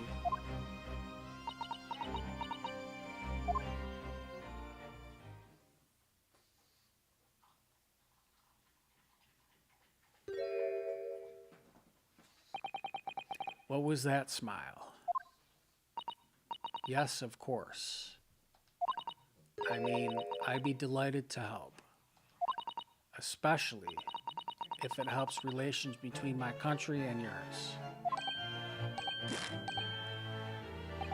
Ah, Miss Brett, you speak Japanese.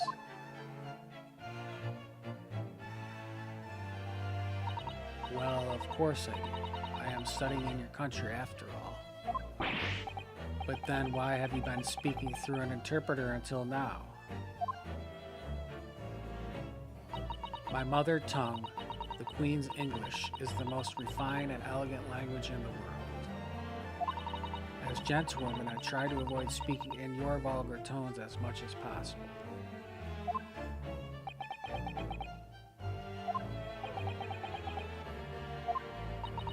But it seems the men in this land possess none of the chivalrous virtues of English gentlemen. So I can see that I shall have to lower myself to communicating with you all on your own level. Oh, well, you are the epitome of true English gentlemen. We are truly honored by this lavish consideration you so graciously afford us. I see. In that case, Miss Brett, I will now ask you to testify in your own words about the events leading up to the death of the victim, Dr. Wilson.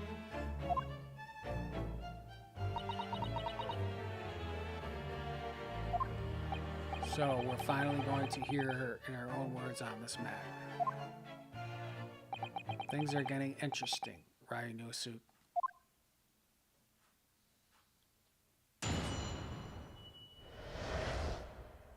The victim's death. Unfortunately, I have no idea when the poor man burnt his wrist like that. When the waiter brought my steak, the professor and I raised our glasses in a toast. As far as I've heard, the post-mortem report showed no other possible cause of death besides the gunshot.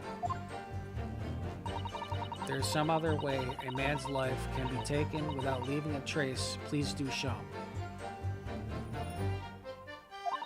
But of course, this country's inferior investigative techniques probably won't pick up on it anyway.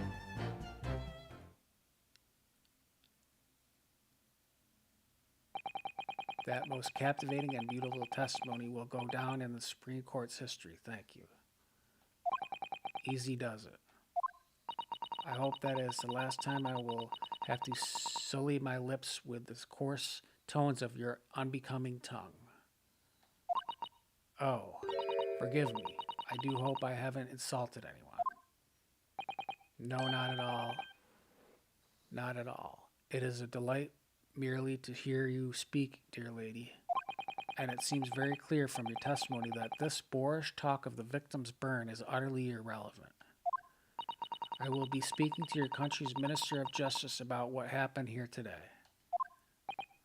The Minister of Justice? May that irritating little bully of a student be given the harshest punishment possible. Amen. Huh? Thanks. Was that the prayer then? Well, you'll have to forgive the irritation, Miss Brett, and put up with the cross-examination. I expect you notice that this little bully of a student, as you put it, doesn't miss much.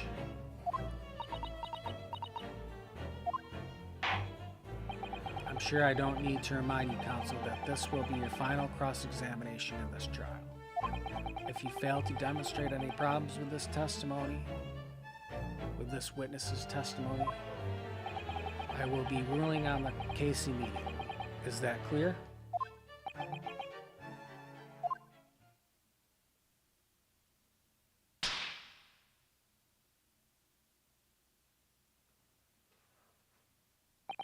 Yes, Your Excellency. Then you may proceed with the cross-examination.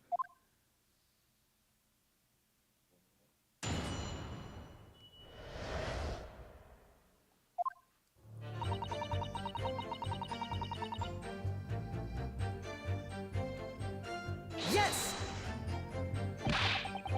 But his hand was on the searing hot plate for at least 3 whole seconds. You can't not have noticed. Do you think so? Let me ask you something. Sorry. Ever since I arrived at this courtroom, and even still now, the fly on those unsightly black trousers of yours has been wide open. Huh. You can't not have noticed, can you? Huh? Wow. Ah. Haha, what fun. You hadn't realized. The dear lady is absolutely right. As your friend, you've embarrassed me as well as yourself, Ryunosuke. Why didn't you tell me? Dr. Wilson was a true English gentleman. He chose honorable silence over a vulgar scream. Can your tiny brains imagine such a thing? Oh yes, I think my tiny brain can. Yes! Well, I can. Anyway.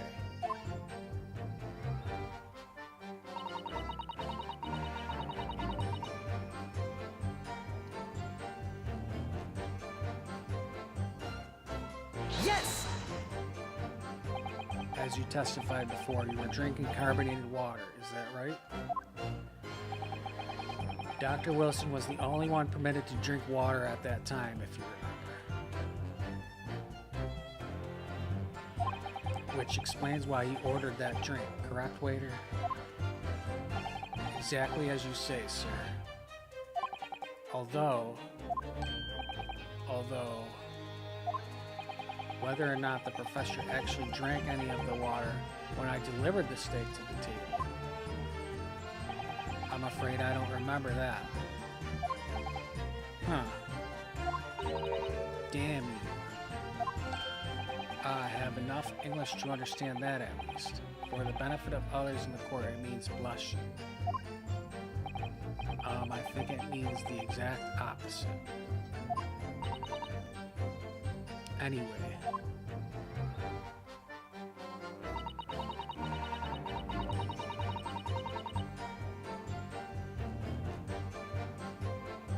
Yes!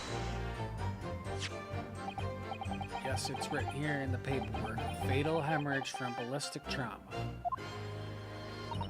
Yes. Luckily for all of us, a little burn on the wrist isn't going to kill us. And as there were no other signs of trauma on the victim's body to indicate some other cause of death, it can only have been the bullet from your gun that put an end to this innocent man's life. But it doesn't make sense. The burn must have happened straight away when the plate was first brought to the table by the waiter. Yes, that's true.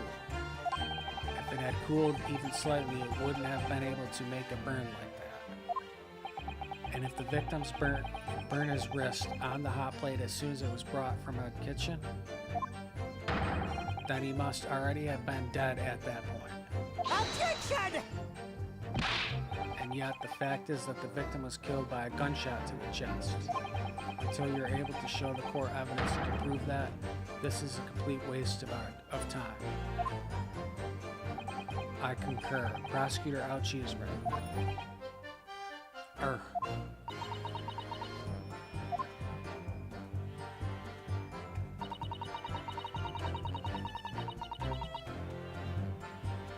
Yes! Without leaving a trace, if someone is shot or strangled or stabbed or thrown from a height, however a person's life is taken, there are always telltale traces on the body. Quite right, dear lady. And as our police force has thoroughly examined the body of the deceased, there can be no doubt. Isn't that right, Inspector Asanaga? As I have said, I've always aimed for a flawless investigation. There would be physical traces with all those causes of death, that's true.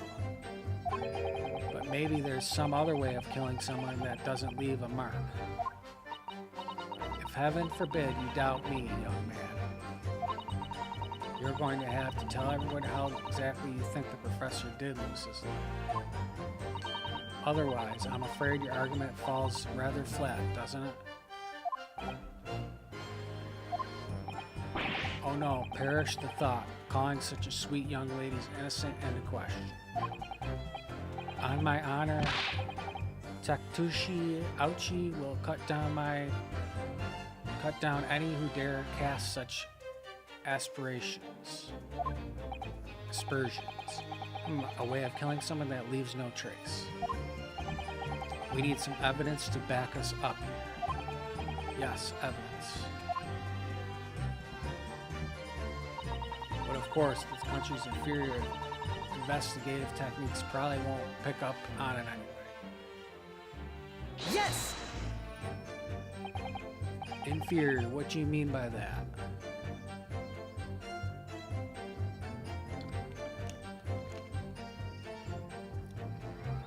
Good night, Tak.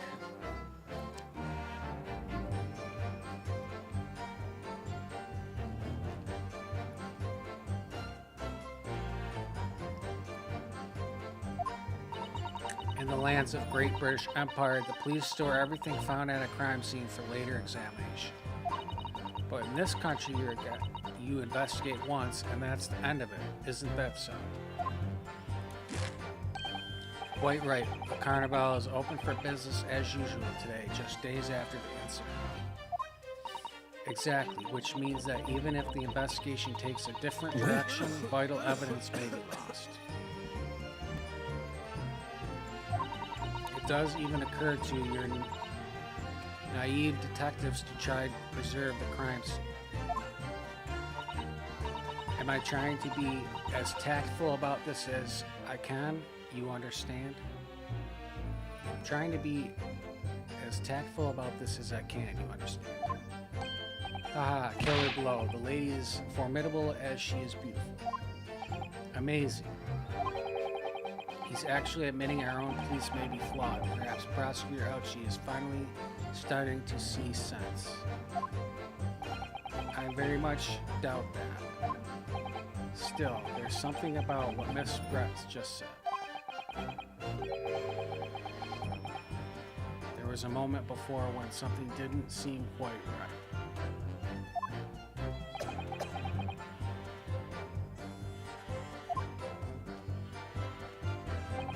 What do you think, Ryunosuke? I think it's going terribly. No matter how much I press her, I'm not turning up any new information. Yes, as I suspected, she's a tough witness. We need to find a way to break her testimony or the cross-examination will be over. But that would mean I have to find a way. There must be some clue somewhere to help us find a chink in her armor. Kazuma. What, Ryunosuke? There is one thing I noticed, something that has been bothering me. Bothering you, you mean? About Miss Brett? Actually, no. About the person standing next to her, Inspector Asano. The detective?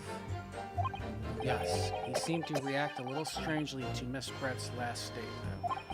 I was wondering if it might be significant, if it might present an opening maybe.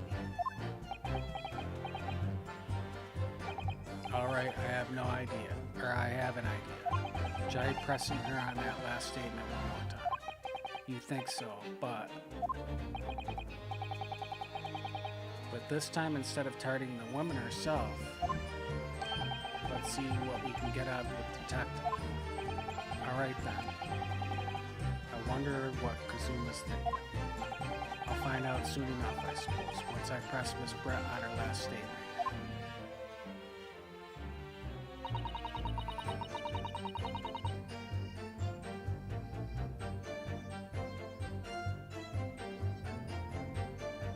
Yes!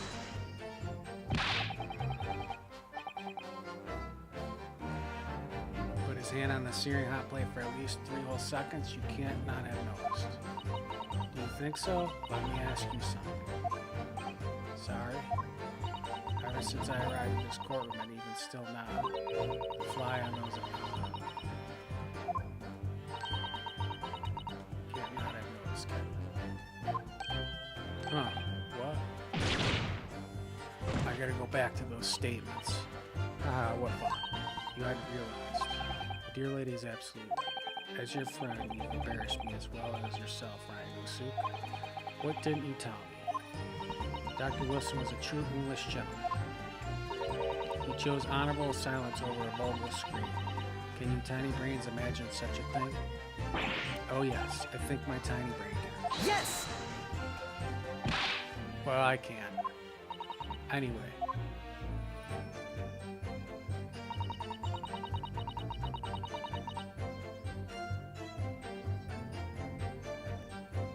Yes! I think this is the right. As you testified before, you were drinking carbonated water, is that right? Dr. Wilson only permitted to drink water at the time, if you remember, which explains why he ordered that drink, correct, waiter? Here we go. Exactly as you say, sir. Although, whether or not the professor actually drank the water when I delivered the steak to the table, I'm afraid I don't remember that. Damn you.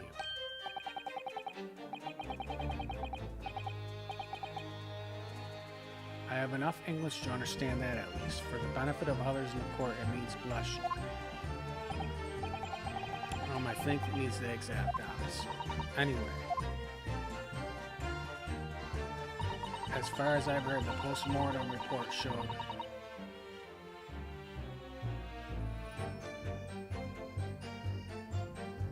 Yes! I think I did this already too.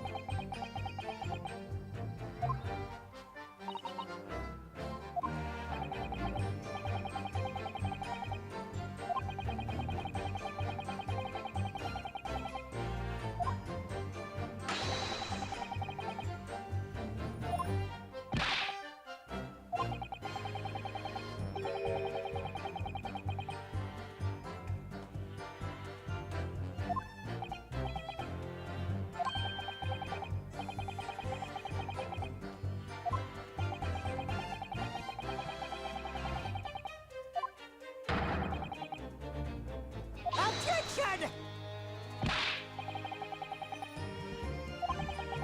Already read all this, just getting back to where I evidence was.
Yes!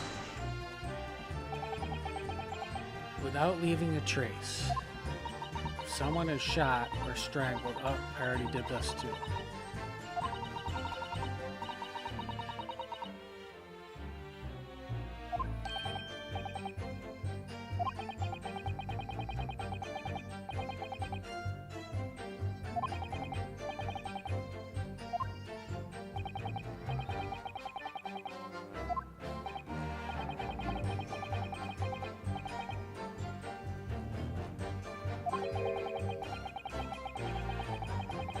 Thinking poison.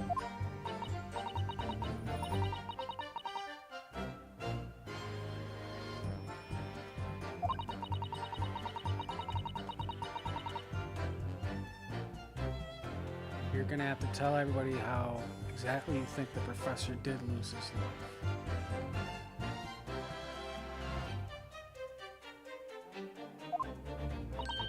Otherwise, I'm afraid your argument falls flat, doesn't it?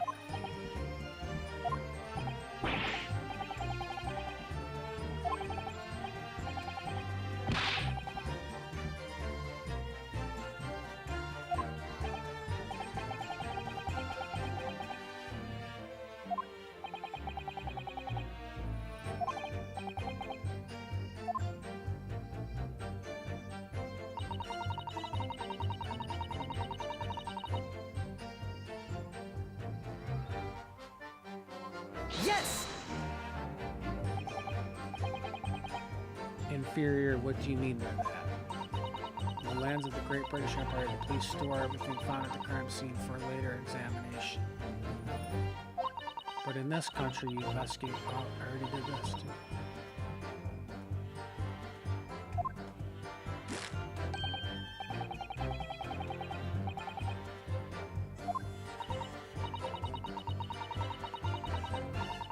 Wait.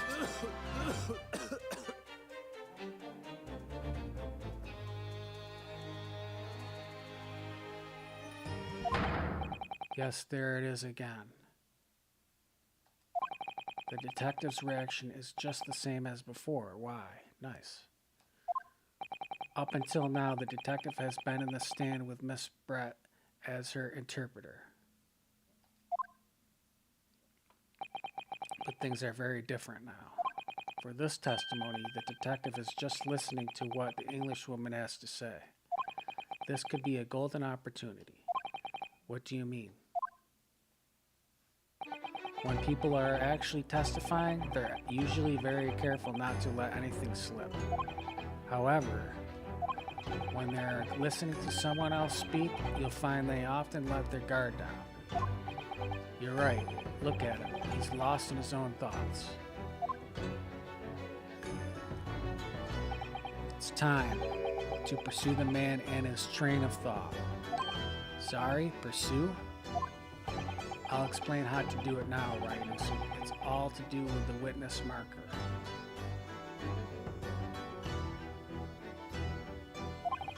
What's marker?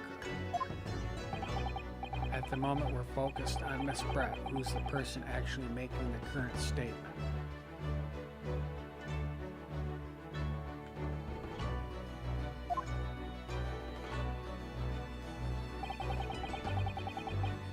But Moving the marker left and right with, you can turn your attention to other people in the stand.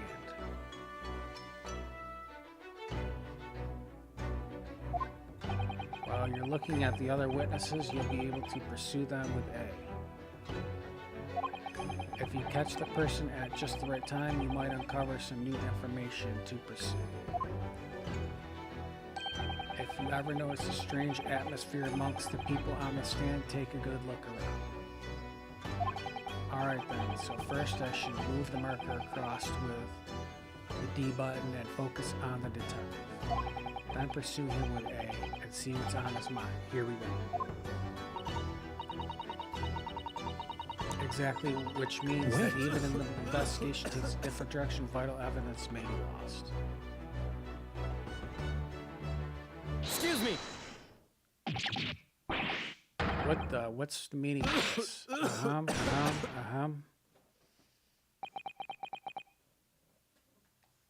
I'm so sorry. I didn't mean to shock you.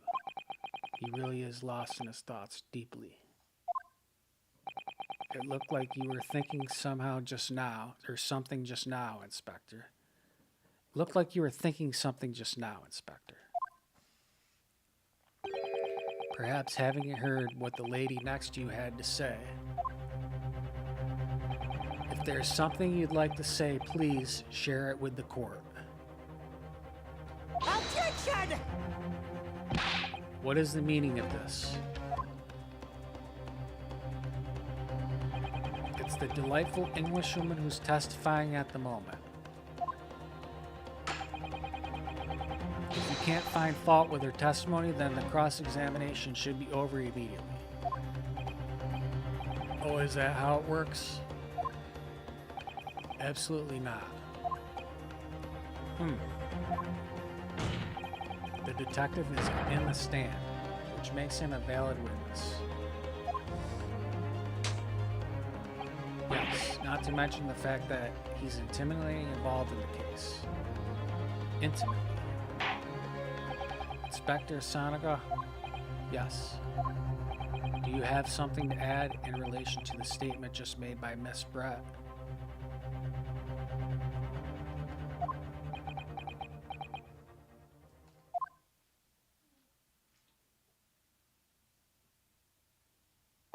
Well, yes. If you don't mind, I would like to speak.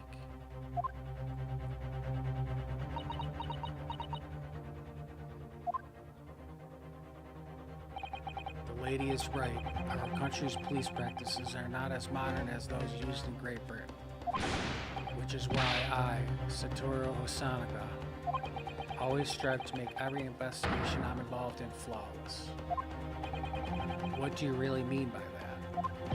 I'll tell you what I mean. I won't have evidence lacking on my watch. I'm not afraid to take everything I can from the scene of the crime as preserving evidence, you see.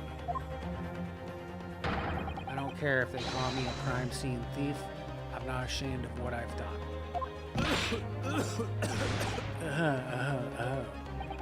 A crime scene thief.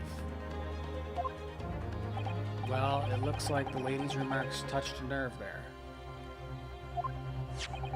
Take this for example.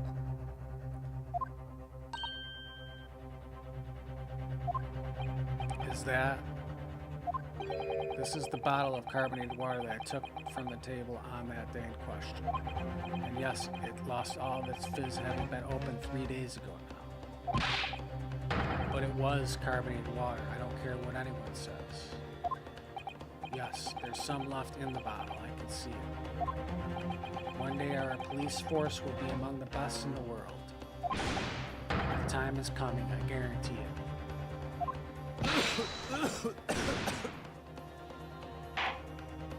I can't say I condone the witness's actions, but I do understand the sentiment.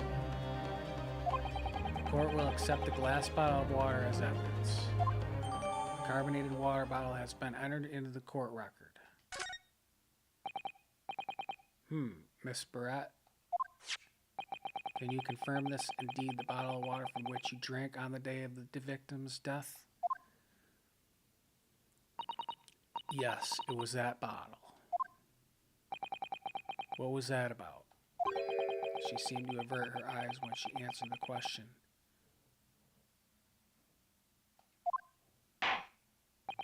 Very well, counsel.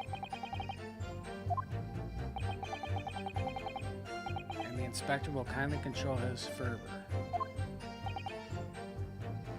Ahem.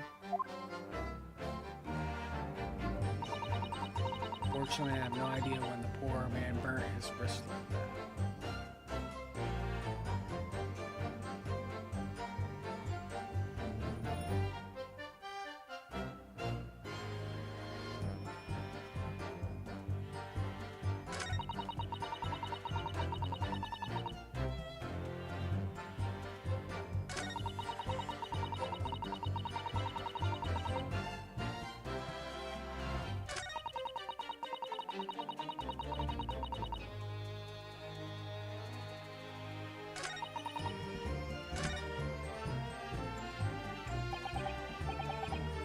New evidence. Excellent work.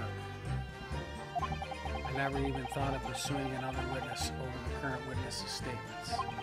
That was a great idea of yours, Kazuma.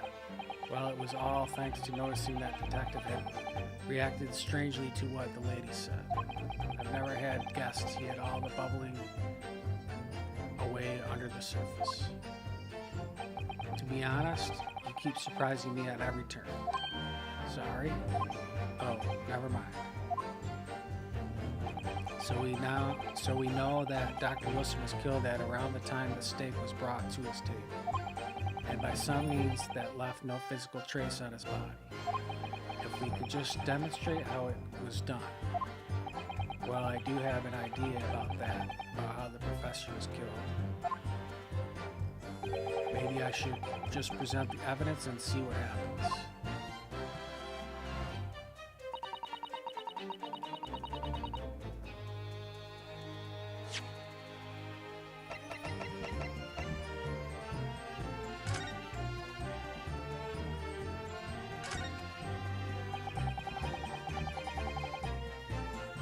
The label is written in a foreign language that I don't recognize. Do you know what it says, Kazuma? I think it's French. This must be very expensive water. Yes, but what does it say? That's what I was asking. I go to France and ask.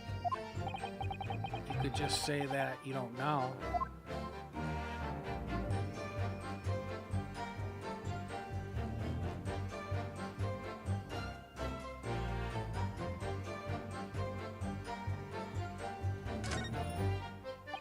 So this carbonated water is the last drink Dr. Wilson ever had. It looks like there's a little left in the bottle, although it's just plain water now.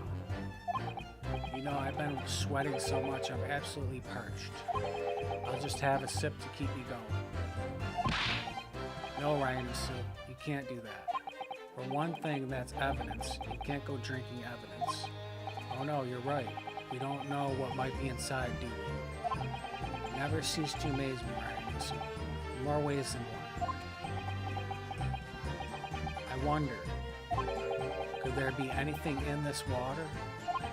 What's the matter? You've gone quiet all of a sudden. I think I might have just worked something out. An interesting possibility.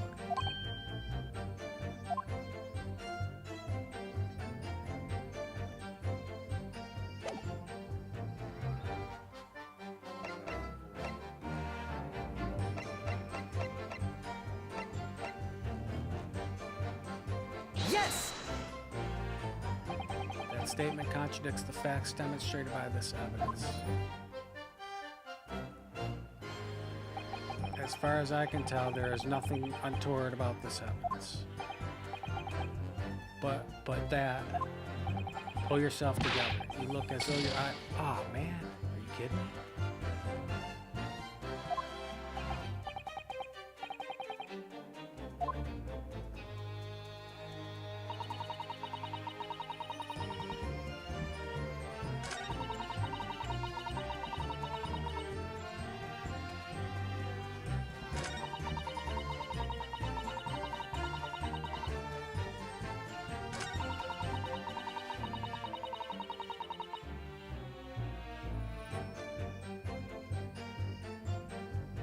Yes!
I know it's that bottle. It's poison.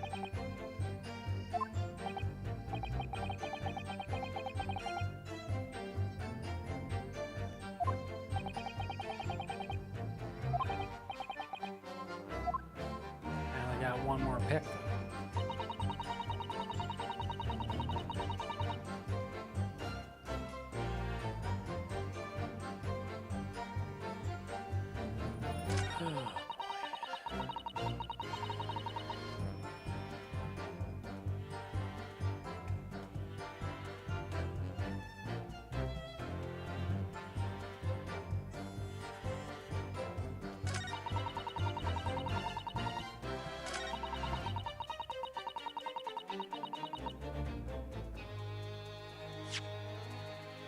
Lose.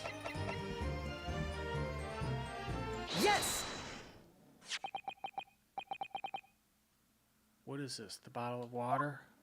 Actually, there is one method of killing a man without leaving a trace that comes to mind. You have to pick it with the right sentence, too, the right phrase. I already picked the bottle once and I lost a strike. Obviously, I'm referring to poison. Poison. On the day of his death, we know that Dr. Wilson drank from the bottle of carbonated water. Could it be that there was poison inside?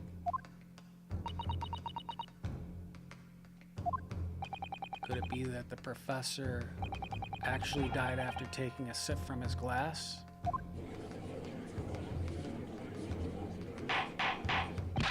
Order, order, order.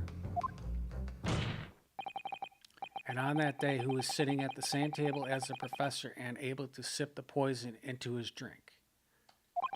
There's only one person who could possibly have done it. Jezaille Brett, it was you. Objection! This is outrageous, to suggest such a thing without a scrap of evidence. You little rookie imbecile, have you been considered the delicate situation of our country finds itself in now? Have you forgotten that we have only just signed an accord of friendship with the British Empire? Have you even the vaguest inkling that your rash accusations could jeopardize the entire treaty? Objection! This is not a political arena. This is a trial to determine one's individual guilt and respect to one crime. What? The fact that this woman is British makes no difference. We're here to determine the truth. Ahem, if I may. I will silence you forever for this. Shut up! It is you who should be silent. Of course. Dear lady. Where did that come from? She just snapped. I'm afraid I may have spoken unfairly before. I offer my most humble apologies. I'm sorry, my lady, to what are you referring? I describe your police force as inferior. But no matter how inferior they may be, you still investigated this particular point thoroughly, I believe. The bottle, I mean, Inspector, and whether it contained poison or not. Of course. You did? Have you forgotten what my guiding principle is already? I strive for a flawless investigation every time. I don't believe it. Naturally, we tested the inside of this bottle and its contents. And what did you find, Inspector? I ordered tests for every toxin that's possible or available in this country at the present time. We could find no trace of poison of any description in the bottle of carbonated water, Your Excellency. What, are you sure? The tests were meticulously carried out by Chief Coroner himself. No. No. I'm very grateful to all of you Japanese. You've successfully established my incomplete innocence in this horrid affair. My complete. Thank you. But of course, dear lady, the pleasure was all ours. was so sure. This can't be right. Everything falls into place if he was poisoned. Thank you, counsel. I think that cross-examination has clarified everything. As the prosecution has asserted, a shot to the chest from this gun is the only conceivable cause of death. Furthermore, the accused, who by his own admission was holding this weapon, is the only possible culprit. I'm done for. The court wishes to apologize for the great inconvenience this has caused you, Miss Brett. Oh no, I'm just glad the matter is resolved. Before proceeding, I must ask the counsel for the defense.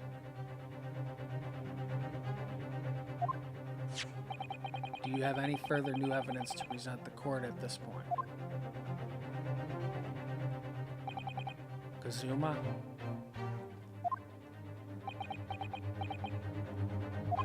I'm sorry, Ryunosuke. I have nothing more. Well, if you excuse me now, I really must be leaving.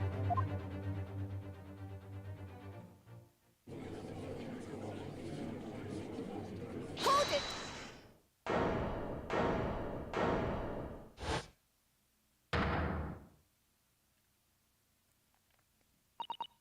Please wait.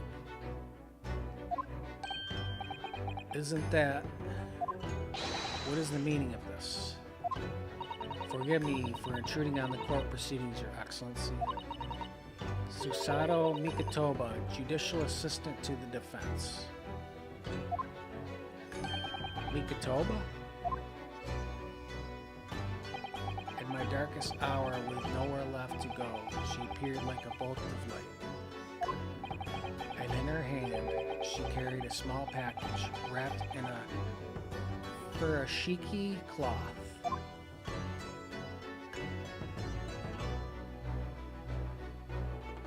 To be continued.